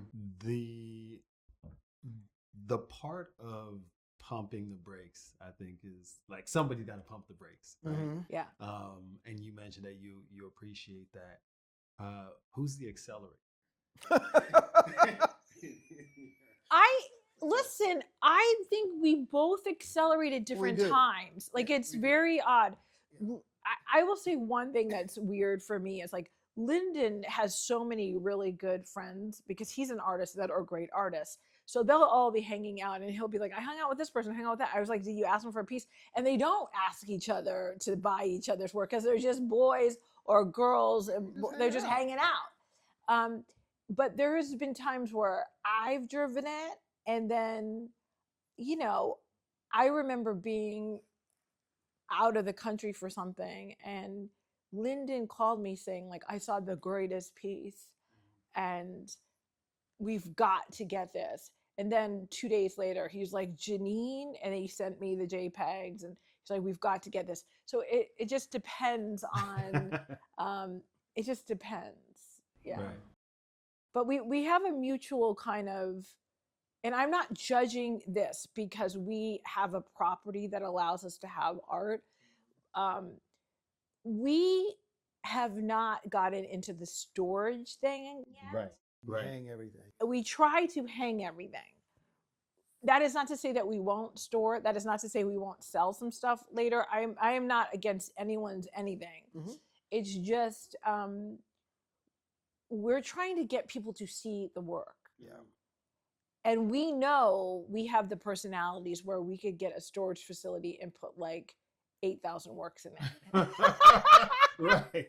Voracious. But then you're just asking, like, to what end? Right. And then, where is it going? Are you going to open a museum one day? Are you going to die? And whoever, is willed your stuff, are they going to have a fire sale? Mm-hmm.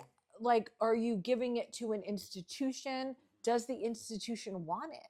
Right. So we've started to ask that question, because maybe some of the things we should buy directly for a museum, to say this artist is, saying something about this moment, and maybe we make the commitment right now to say we are going to purchase that for the Studio Museum or for LACMA or, Right. CAM or, yeah.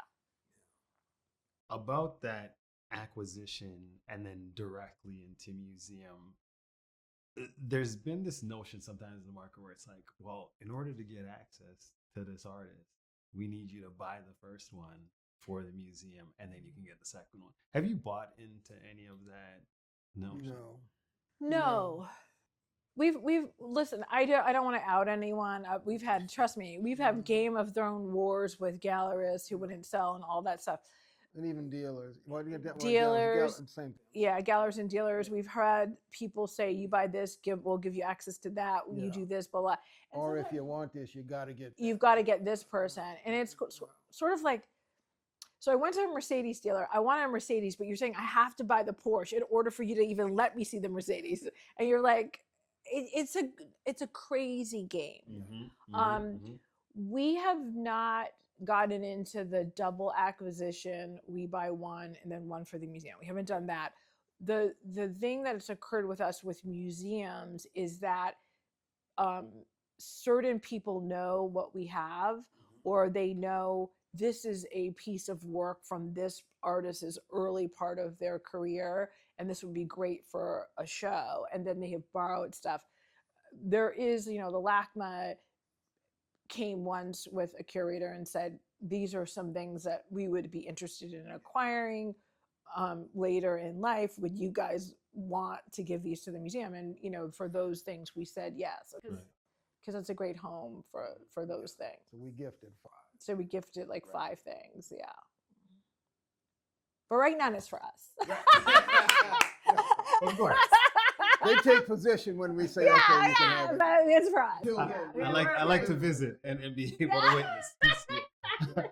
Well, because the other thing about this game with the museums is you go, okay, we're going to give you the piece. Is it going into storage? Right. And so, like, you're sort of like, if it's going into storage for 15 years, then it should just stay in our collection. Exactly. Yeah.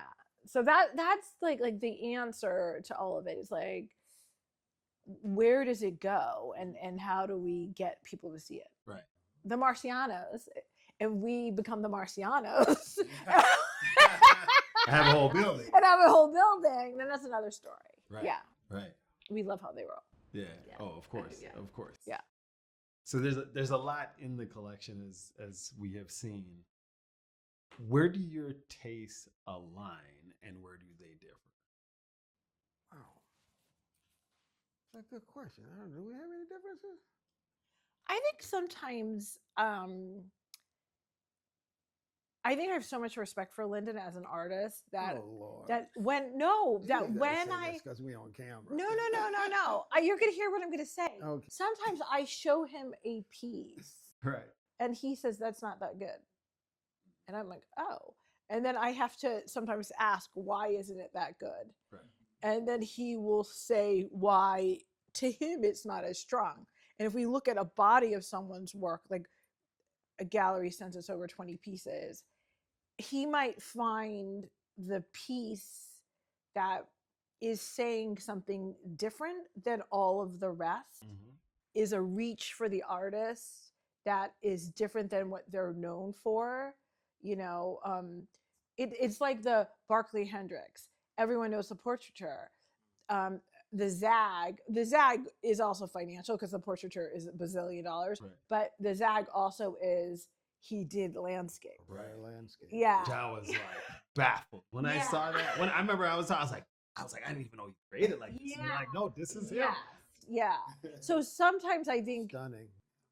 with his eye, he can see the technical progression of the artist's voice that comes into focus as we're speaking. Right. Yeah.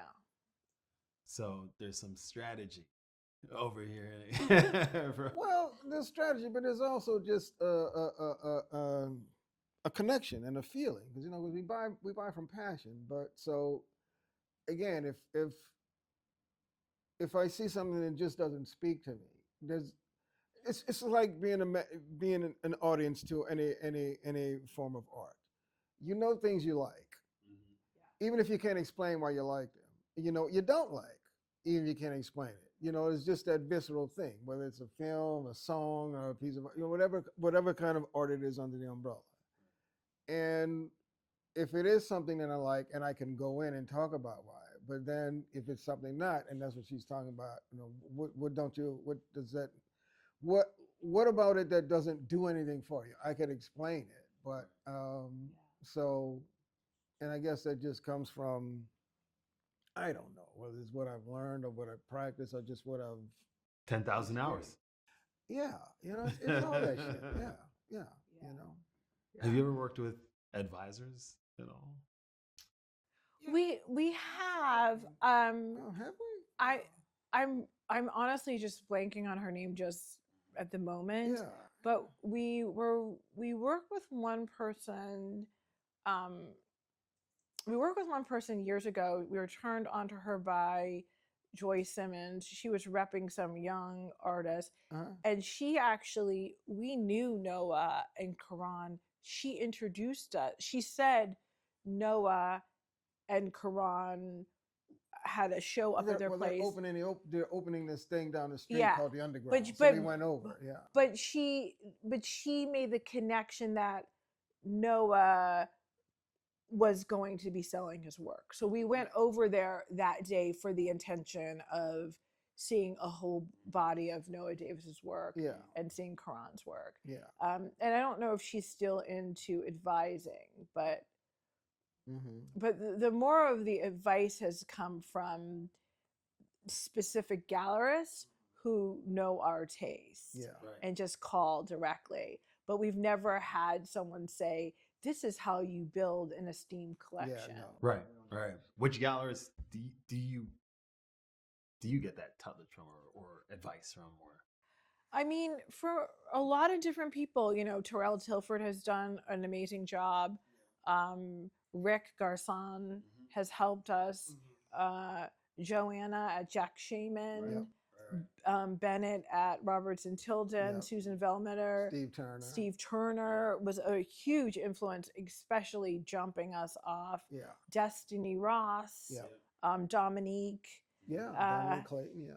We have, you know, we have definitely bought from the big Sycamore Jenkins, and we've bought from all of the big ones. Murtis in Baltimore, and Marion Miriam. Abraham. UTA Art Space was a place. So Arthur Lewis, and we've had a lot of people call us and stay in contact with us and kind of tell us, yeah, people have ushered us into directions. Gavi Gupta, like I was telling you That about. first person was Cece. Oh yes, CCH Pounder was very, very instrumental. Yeah, she's Kahinde's. That was his primary benefactor At the beginning of its Oh, yeah, it was career. Cece. Yeah, Cece who helped launch him. yeah, and Cece had a Oh, you bunch know of that. people. That's Cece. Yeah. Yeah, Yeah, Cece would support him when he was at a School of the Art in San Francisco, and before he went to Yale. yeah, We met him between graduating from there and going to Yale.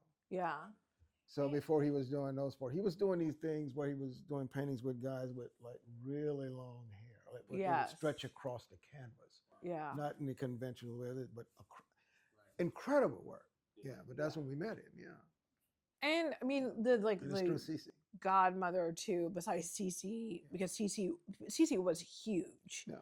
and because she also had a lot of salons at her home where people could come over, have dinner, and hear artists, be with other artists, but a very like cool art crowd. Yeah. And that same thing was mirrored in, continues to be mirrored in Joy Simmons's life, and bring over people from all walks of life to kind of eat, drink, hear artists speak, and then Eileen. and see the work. And Eileen, Norton, is probably one of the most influential patrons of the art, and and a huge supporter of Mark Bradford. And if her collection is just mind blowing. I still need to see it. Yeah. Like what she's doing at Art and Practice has been incredible. And we could go over there, and I mean, we've gone to her house and had lunch in the backyard with Carl Walker and Mark Bradford, and she has helped curate. And that was also through Santa Monica with Elsa. Yeah, Elsa Longhausen. Yeah, good old Elsa. Yeah. But curating these groups of people to talk about art and where we are in society. Yeah.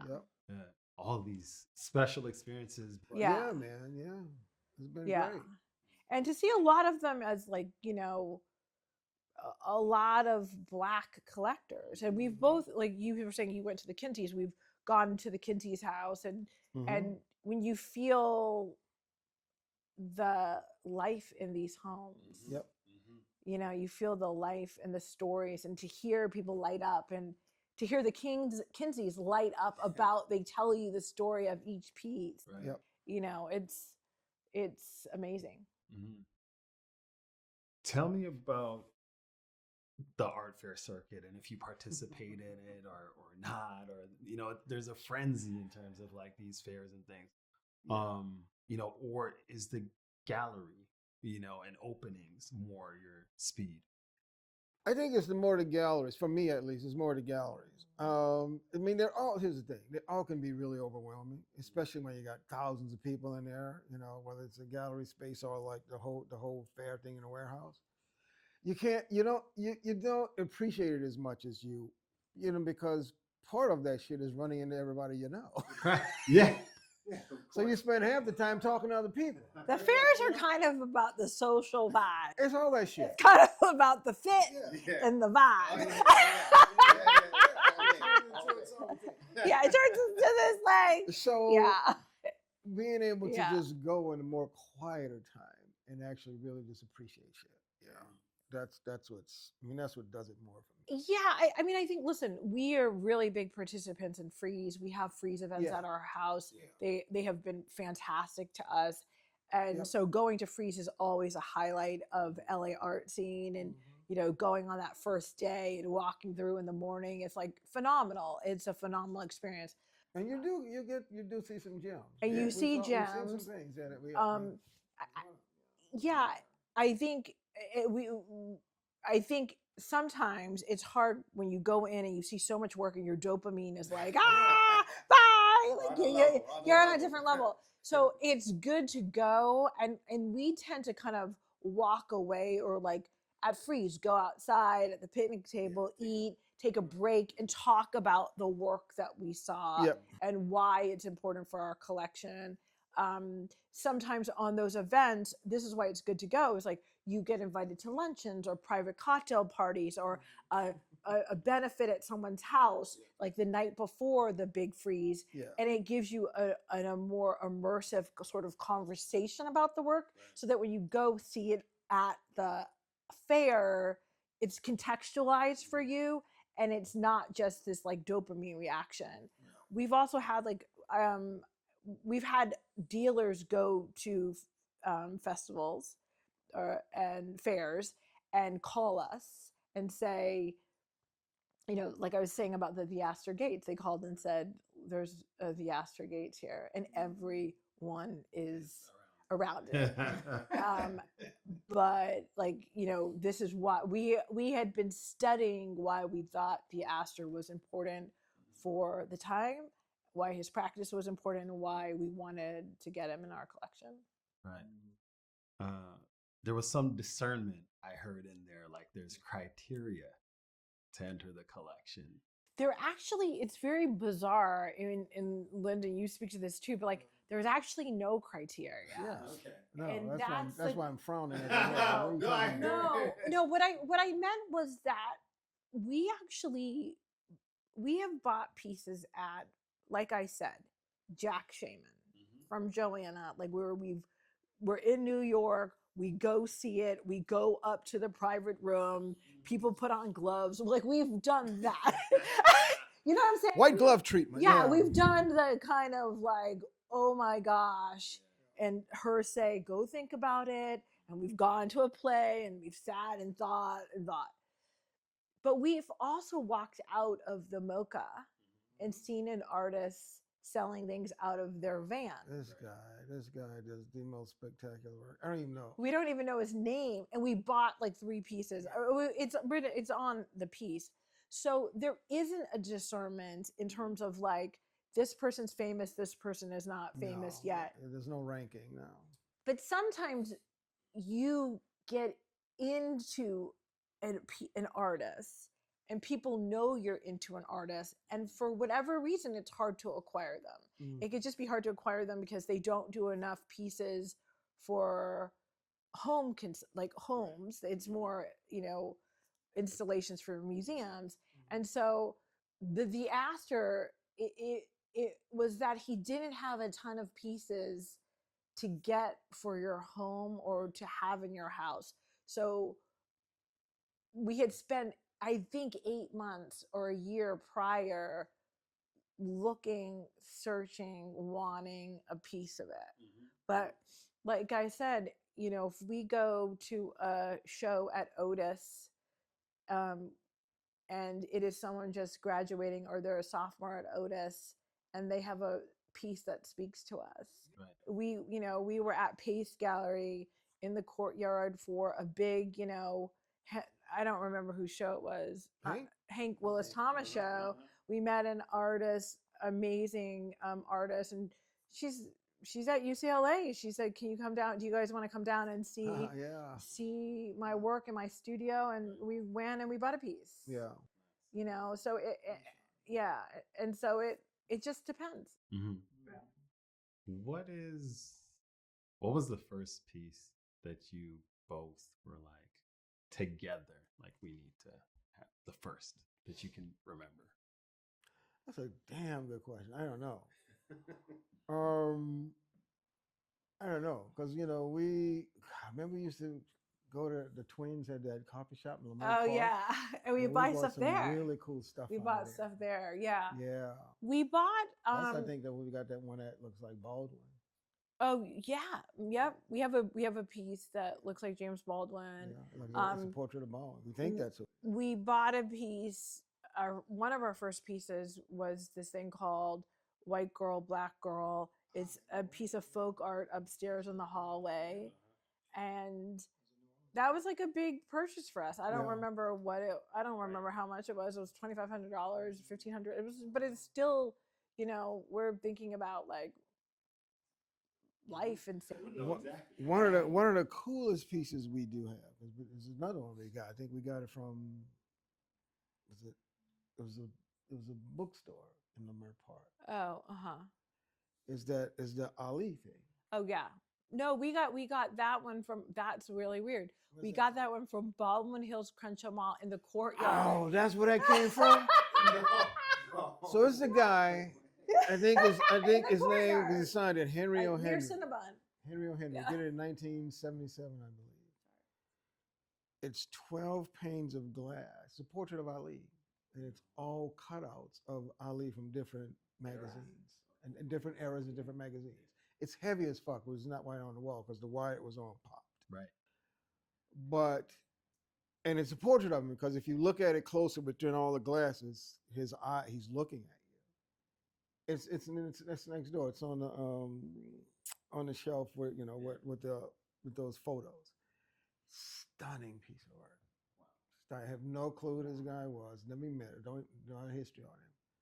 But it's a stunning piece. Almost 50 years old. A stunning piece. Yeah. Love it. But the one day when I get something that I gotta talk to Sean to see Yeah. if he can like really secure it because I'm afraid to hang it because I don't want it to fall and shatter. I'm afraid, Yeah. but it's so fucking good. I show it to you. Yeah, I gotta see it. We had another thing, like this came up during Freeze when they honored Ming, and we were very good friends with a guy named Skip Finley. He was a young framer in LA, and everybody knew him, and he knew everyone's collection, everyone's everything, and he was the bomb. He's since passed away, but he one day told me he had some black and whites and wanted to know if I was interested in them. And I ended up getting, this is before we were married. Yeah. And I wound up getting two photographs, one of Grace Jones and one of two women. And, you know, Ming now, Ming Smith, like, yeah. So I had those two things with like a mattress on the floor Yeah. and like three plates. I lived in a studio apartment. But Ming Smith, you know, she's now the light is shining on her work. Huge. And she's just Nicole Vast. yeah, Nicole, yeah. Yeah. So it's like some of the things that we've collected prior to meeting, I never thought like, oh, this is going to be something in the canon. Right. I just thought, oh, this is cool. I have a black and white comforter, black and white. I just like, of course. It was like, this looks cool. And they're black people. I didn't know she was going to be this huge artist. I didn't know. Yeah. And she always was. It's that now blackness isn't a deterrent. Yeah. And one of the things I brought with me from home, because I had some posters published before I moved out here. I did the Boston Marathon and then the Jazz and Heritage Festival because I was thinking about it, you know, graphics as a career. And one of the things the publisher gave me was this 1970 poster from Pace Gallery. It's a Mondrian silk screen. Yeah. Wow. Yeah. Gave me that shit like in the 80s. Yeah. And I brought that shit. I brought it here with me when I moved to LA because I just love it. It's in my studio. Yeah. Yeah, man. So, yeah.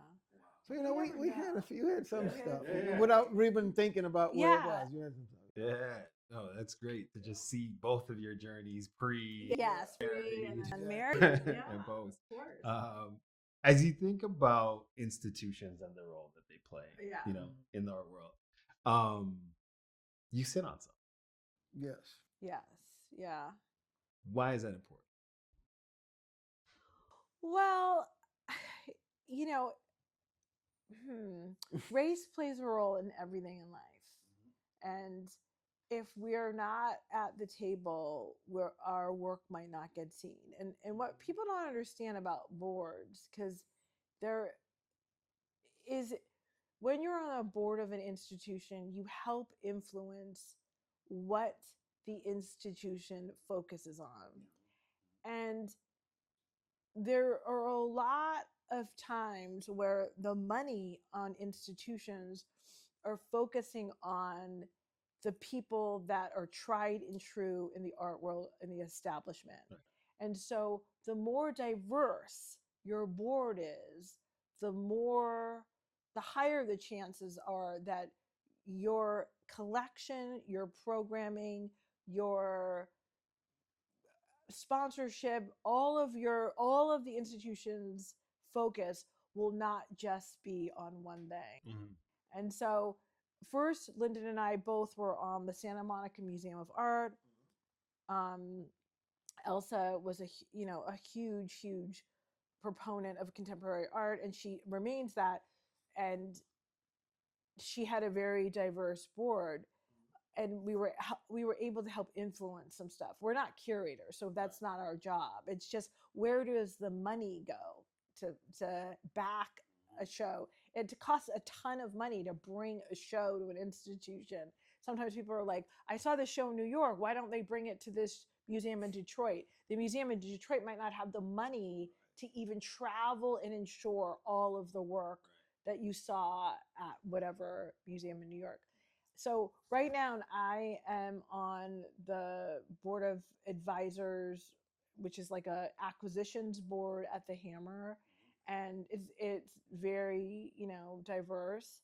And Lyndon, you're on. Yeah, I've been with on the board of National Portrait Gallery for almost 7 years now, and then CalArts trustee also, is alma mater, and then yeah, in New Orleans. Yeah. Yeah. So no, it's important, man. It's important to have agency into who and what goes into these museums. You know what I mean? Because that's important, that we're just not left out. I think sometimes when you travel around the world and you go to museums and you um, don't see yourself reflected, a lot of that is just the history. A lot of that is just, this is how it is. But sometimes that is because the board isn't diverse and people haven't pushed the head of the museum or pushed the institution Yeah. to switch it up. Outside of their comfort Yeah. zone. Yeah, because it's like that bullshit excuse when they say, well, we just can't find anyone to fill that. Yeah. I said, no, you're not looking. Yeah. They're there. You're just not fucking looking. So we're actually both on very progressive boards. So the people that head the museums are very progressive. That's part of the reason why we're on the boards, because they're cool boards. Right. But we encourage people. We're in a trustee alliance, and Yeah, the BTA, yeah. we encourage people to get involved in museums, because it's like movies. If you didn't have black executives, you might not ever have movies with black people, like, because people might not be thinking about it all the time. So it's just sort of like getting involved so that your voice can be heard. Right.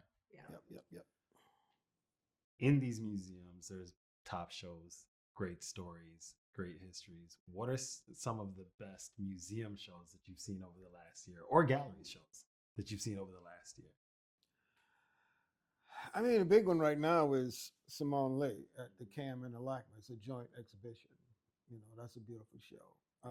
The one that, I'll be biased, the one that I'm in at the Hammer right now is powerful. But the Breathe exhibition. Well, I mean, look, I have a small corner of that entire exhibition. This show itself is spectacular. I'm just proud to be in it. But I would say, there's been some stunning. yeah. Now Dig This was a huge show that was all over LA, and it was just phenomenal, of black artists. I mean, that was one of the things that really was inspirational to us too, because that's where we met Fred. Yes, Fred Eversley. Fred Eversley, Yeah, Fred Eversley's show right now at David Gordiansky. I still got to see this. I haven't been through there yet. He is phenomenal. He's a friend of ours, and he is just a genius. The Black Portraiture show that was with the Obama portraits, and we were lucky enough to host all the artists and their families for the LACMA here when that show opened. Micheline Thomas downtown at the Broad. There's just been and stuff phenomenal coming up. Yeah. I shows. mean, there's just so much good stuff. It's Yeah. really hard to say like what's the best Yeah. or whatever. There's just a lot I of think amazing. You know, it was a powerful show that I just. Did you see? Did you guys see Pope L at the Geffen? oh yeah, we saw that. Oh, with the That was flags the and all. flag. Oh, Yeah, William Popel. Yeah, he was oh. amazing. That was like years back, but It it was a was few years ago, yeah, it was but I mean, fantastic. just unforgettable. That was fantastic. Um, yeah, I'm But yeah, there's so much. the to say. Harlem show in New York. We haven't seen that one. That's probably gone. Giant. The Giant. And then the Brooklyn Baldwin Museum. thing we were talking about at the NPG. Yeah, there's just a lot. There's a lot of beautiful stuff. I think one of the best shows that we've ever been a part of an institution was when Barclay Hendricks came to Santa Monica Museum. Right. That was, Elsa, who ran the museum, really wanted to bring him, brought his work to the attention of the board, and us, along with Joy Simmons and a bunch of other people, like really helped kind of push that show. But it was probably just like a transcendent, like crazy experience to have a legend who you've seen how all of these people are influenced by Barclay's work, whether it is, Kahende or Amy Sherrill. People are a lot of portrait a artists. lot I mean, of he was portrait, a master. and he was the master, Inspiring Yeah. all of these greats that we talk about. and tonight. doing huge work. And so to see Barclay at Santa Monica at Bergamot Station, and it was packed,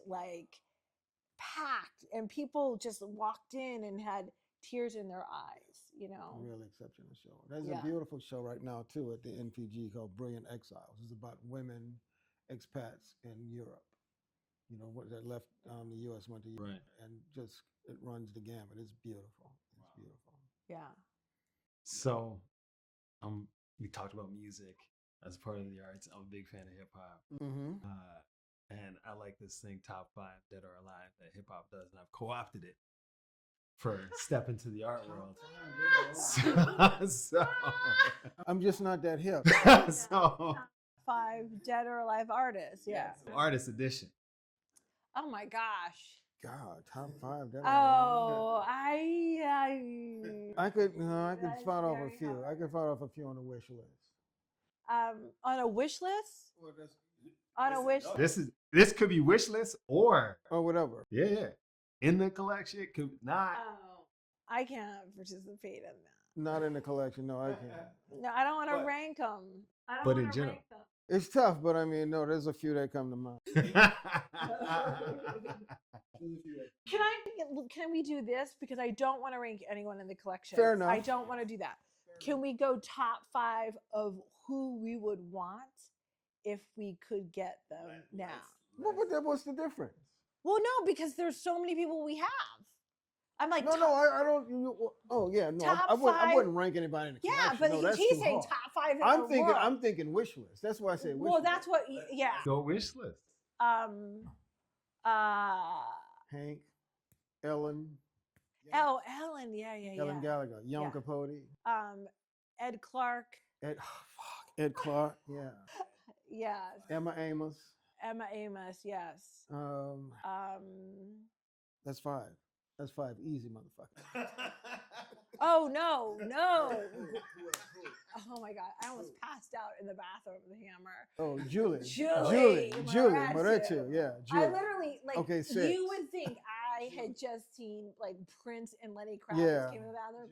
I was walking out and I see Julie Moretti. She's like, hey, and I was like,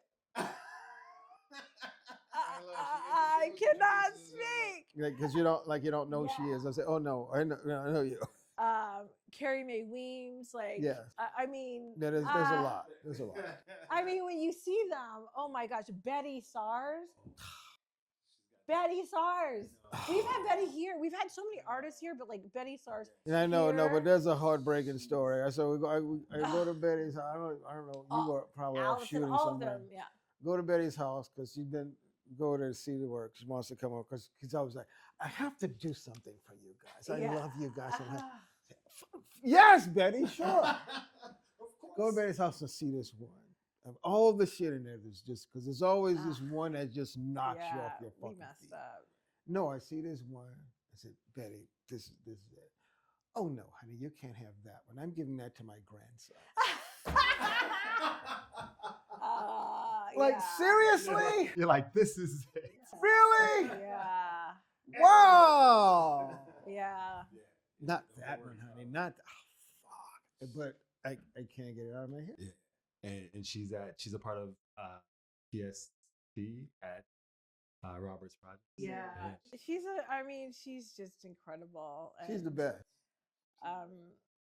Yeah, there's so many that we would want. I know. There's some good people out there. When we saw Elizabeth Gallagher, is that her? Who? Ellen. Sorry, Gallagher. Elizabeth. Gallagher. Ellen Gallagher. We saw at the Tate. That was my first time seeing her work. I was just blown away. I just was like, oh my gosh, who is this woman? But there's a lot. But Young Capote. Yeah. Man. You know Young's work? So Young does these incredible seascapes Hold on, with the fish hooks? with the fish hook. Oh yeah. Yeah. Ben Brown. Is Ben Brown? Ben Brown reps it, yeah. Yes. Amanda Yes. Hong, yeah. Yes. Yeah. Fantastic. Pretty awesome. Bro. We could go on and on. Oh, we could go on. Now, The wish list is big. I first saw it when I was when I did the World Cup piece for the Perez show. I'm just walking what's around a his name? museum and just saw that seascape. Oh, that's gorgeous. Walked in the room, it's like, wow, and walked up on it. Holy shit! It almost got hooked. no, I know that part. Yeah. The black photographer from Canada, Oh, Stan Douglas. Stan Douglas. Stan Yeah. Douglas. Yeah, fantastic. Powerful work. Oh, I was raised in Toronto. amazing. Yeah, amazing. Yeah. Okay. Oh, then who was with the who did they hang with the pins at That his corner? she exhibited. It was. But what's her name? I know. Ndejeka. Ndejeka. Yeah. Yes. Ndejeka. Titus. I mean, we can go on. I mean, it's yeah. We just need 10. You give us Yeah. 10 million, we will buy it all. Yeah, we no can shit. do it in Let's work like on it. under an hour. Yeah. We can do it in under an hour. Yeah. We can spend your money Yeah. in under an hour. But yeah. Yeah. I would. Julie Moretu, the piece she just did for the Obamas. Oh my Yeah. gosh. Yeah. Yeah. Out of control. Car walk. I mean, Yeah. So, you guys host a lot here. yeah. Appreciate your hospitality and your hosting always. If you were to host a dinner with a visual artist and a musical artist, and just you two,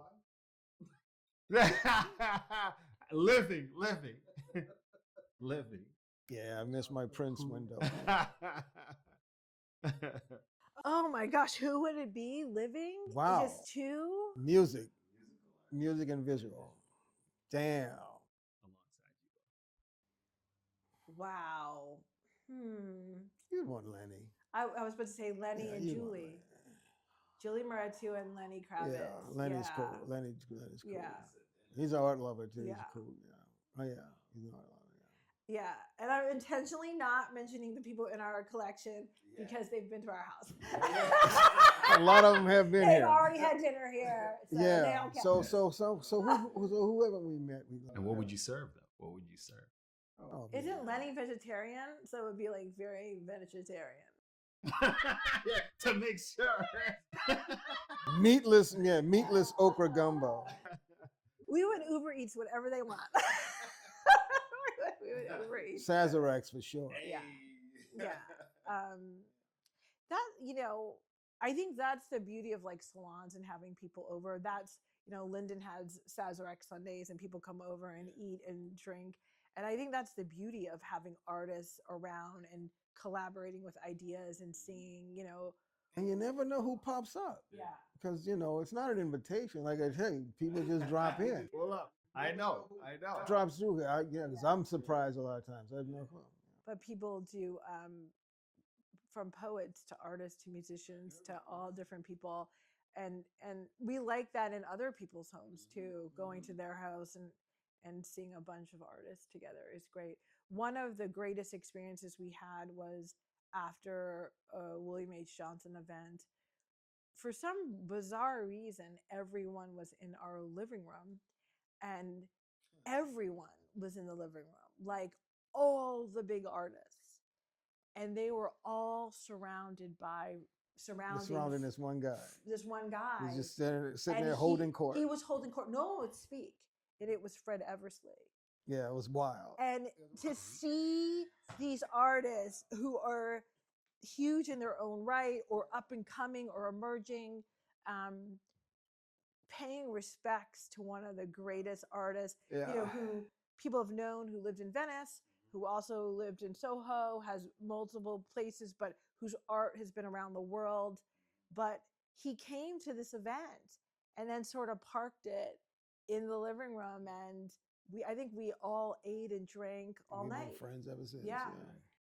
That's fantastic. Yeah. Well, I appreciate you both sharing your stories with me, Yeah. sharing the collection. Thank you. Appreciate your energy. Yeah, this has been fantastic. And thank Buy you art, support art. Yes, all of it. All of it. Yes. Buy art, support art. Yeah. Yeah. Well, thank you. Thank you.